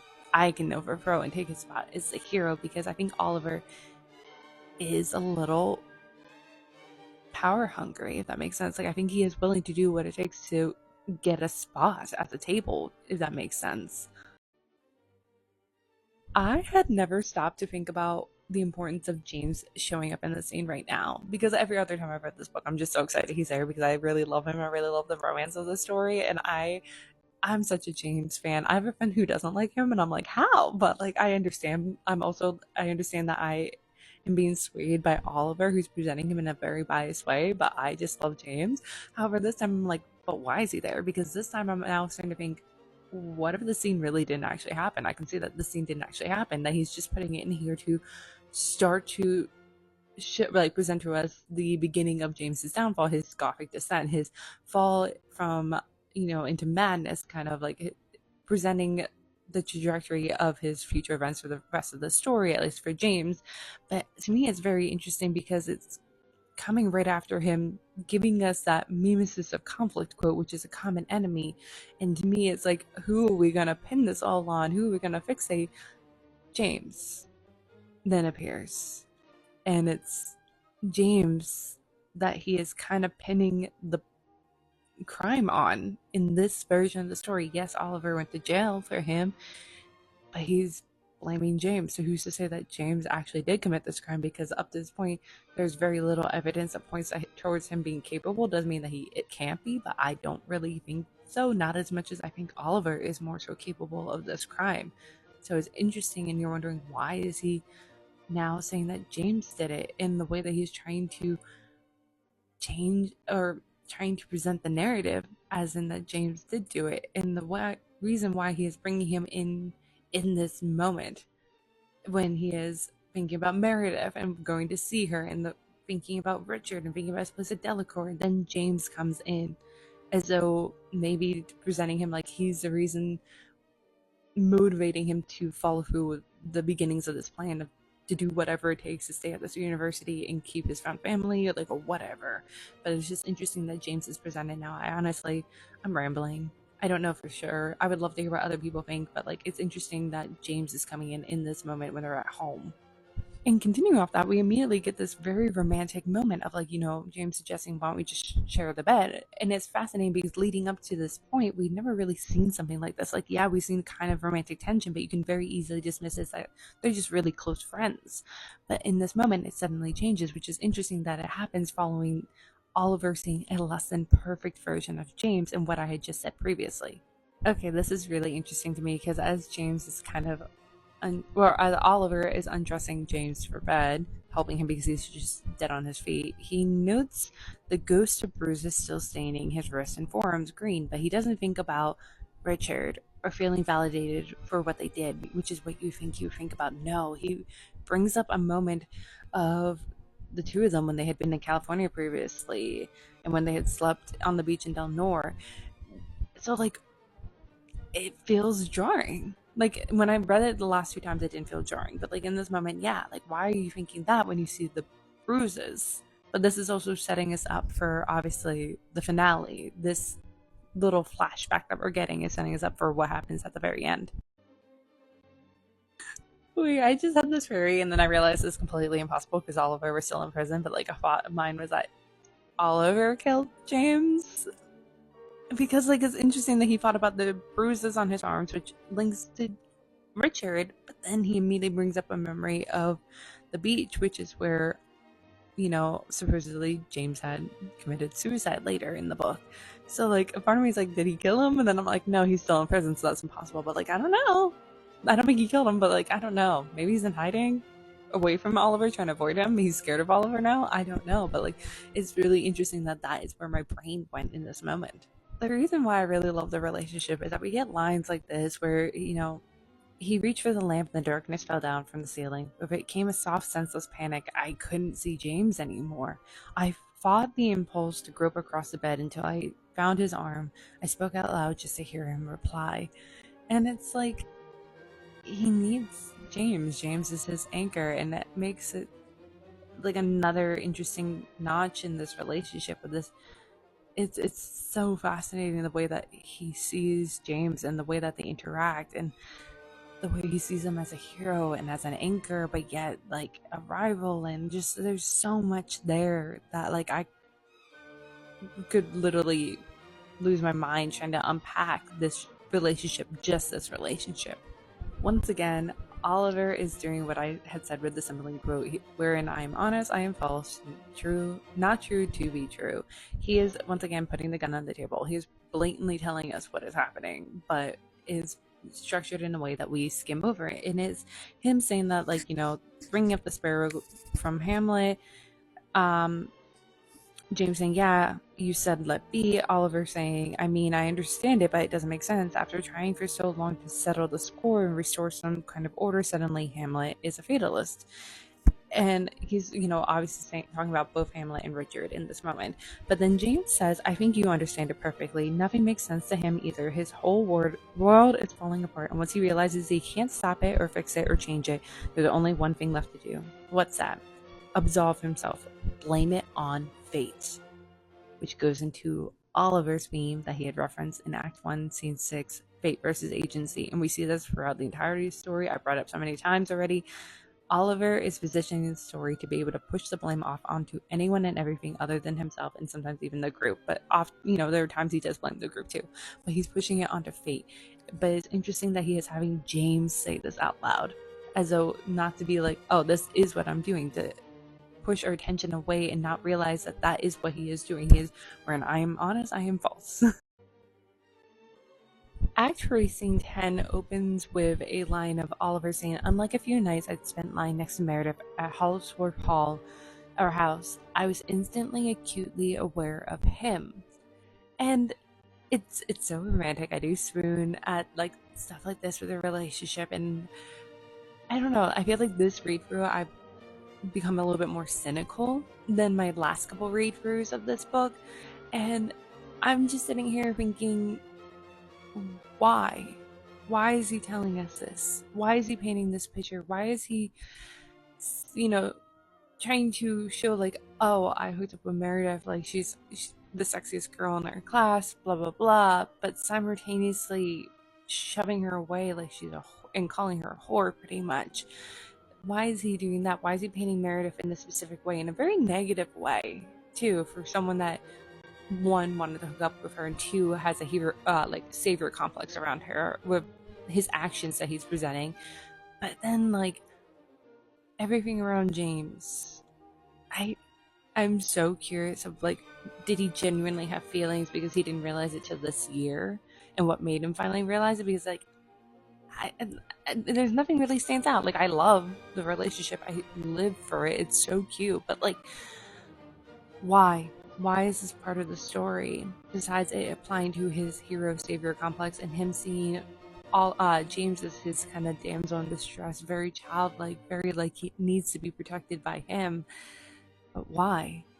I'm gonna keep my eye out for this going forward, but to me it seems like Oliver has a very distinct way that he thinks about men versus women, that he's nicer when he's describing men than he is when he's describing women, besides Pip. But Pip is like her typecasting, where she can play both girls, she can play both genders, and Oliver can pick and choose when he wants to see Pip like female or see her like one of the dudes. But like, I don't know, like, because he's describing here, like, Caroline leaned on the door jab, leering at me, her skinny legs poking out of her huge Ohio State sweatshirt like a pair of chopsticks. Like, it's not overtly mean, but it's mean. There's like an undercurrent to it, in my opinion, that like he knows what she's going through and then describes it like that, and not in like concern, in like annoyance is the way it comes off to me. And he does a similar thing when he's describing Meredith and Ren at times, where like it's not always overtly mean, but it's critical, if that makes sense. It's been a while since I've said this, but here's the thing: we have to remember, we don't know if these scenes actually happened, because Colburn's not going to go and validate, checking with Caroline and Leah, that this scene actually happened. They don't know where James is. And even if that was so, as I've talked about in an earlier video, that like a perfect example is in the podcast Serial, the very opening scene that they present in that podcast is to show how fickle our memory is, how easy we forget things unless it's very distinct. And to this conversation, Maybe they might remember it being odd that, Oliver has a boy in his bed and asking he came out. They might remember loosely the kind of fuzzy image of this scene, but they wouldn't remember the details. And I'm bringing this up because it always stands out to me when James says, "Don't tease, Oliver's hooking up with the hottest girl in our year." And it's always stood out to me that he would say that he would defend Oliver like that. It's not the defending of Oliver that stands out to me because he's always done that as we've been presented. It's that he would say that when we know or can sense up to this point that he's hurting and doesn't like that Oliver's hooking up with Meredith. And like him, I guess it's showing to me that he's sensing that Oliver is uncomfortable with the possibility that they could be together. Like, I don't know, there's just so much unpack that line from James has always flagged my attention every time. I also really love the subtlety of this because when they're like the redhead, the same bullshit. No way. I thought she was with Richard. Yeah, what happened to him? Nothing happened to him. Okay, both of you out. And it's very subtle in showing that he knows deep down it doesn't look good that he's hooking up with a girl whose boyfriend just died. That's not a good look, and so he's avoiding bringing that up. Like, he can't avoid it within his own friend group, obviously, but he's avoiding bringing it up with his own family or just bringing it Richard's death in general. And why not bring it up? Like, I don't know. Like, I understand like not bringing up on his own volition, if that makes sense. Like, I could see him not wanting to bring it up, but like something like this, something where it's laid out for you to then reveal, he doesn't. To me, at least, it seems like Oliver acts differently with his found family versus his actual family, even though he makes very similar comments. But yet, it's crueler. The intention and the purpose and the delivery and the tone to me feels like it's coming across as crueler to his his actual family, even though he says very similar things. But the way that he says it and everything surrounding it makes me feel like he's kind of joking with only maybe 10% of being serious.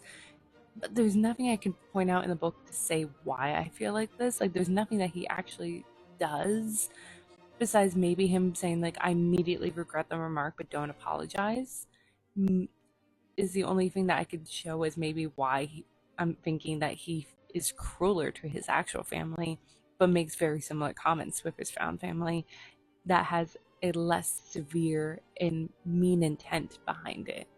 So let's remember that in the beginning of the scene, he talked about how, despite, in I guess comparison to lying next to Meredith, he was instantly and acutely aware of James lying next to him, but yet he calls Meredith and tells us that he was actually thinking about going to hang out with her, that he didn't like the prospect of being in his childhood high school bedroom for 3 more days and being with his family.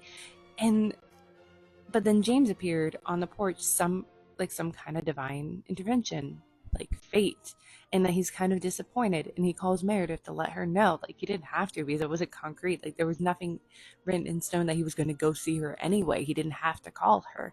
So why did he call her? And I think it's because of his conversation with his sister and their reaction to him hooking up with Meredith, being kind of a little like disbelieving, but in awe. And I think he likes that. He lives off that. And that explains why then he does it again when he's in prison. Like, he likes that reaction. That's a different reaction than if he had admitted that he's dating James, which is what that whole interaction kind of was surrounding. But yet, we see once again his thing about fate versus agency, of like James appearing like divine intervention, like fate, like it was taken out of his hands, this decision. But then I also want to bring up how Meredith's answer was of course, which introduces this jealousy kind of aspect that we see between Meredith and James in regards to Oliver, at least how Oliver presents it. And jealousy is a popular theme in a lot of Shakespeare plays, for instance in Othello. And when Iago leaves supposed evidence, plants evidence that Desdemona was cheating on Othello, it is Othello's jealousy that leads to him killing Desdemona. So it's interesting that now he's producing this aspect of the story, this interesting triangle, but we see jealousy was always a part too in the beginning of the first half of this book too, with Richard's jealousy and ego and pride playing a role in his actions, and same with the others. So that was a lot of rambling, but yeah, That was his scene.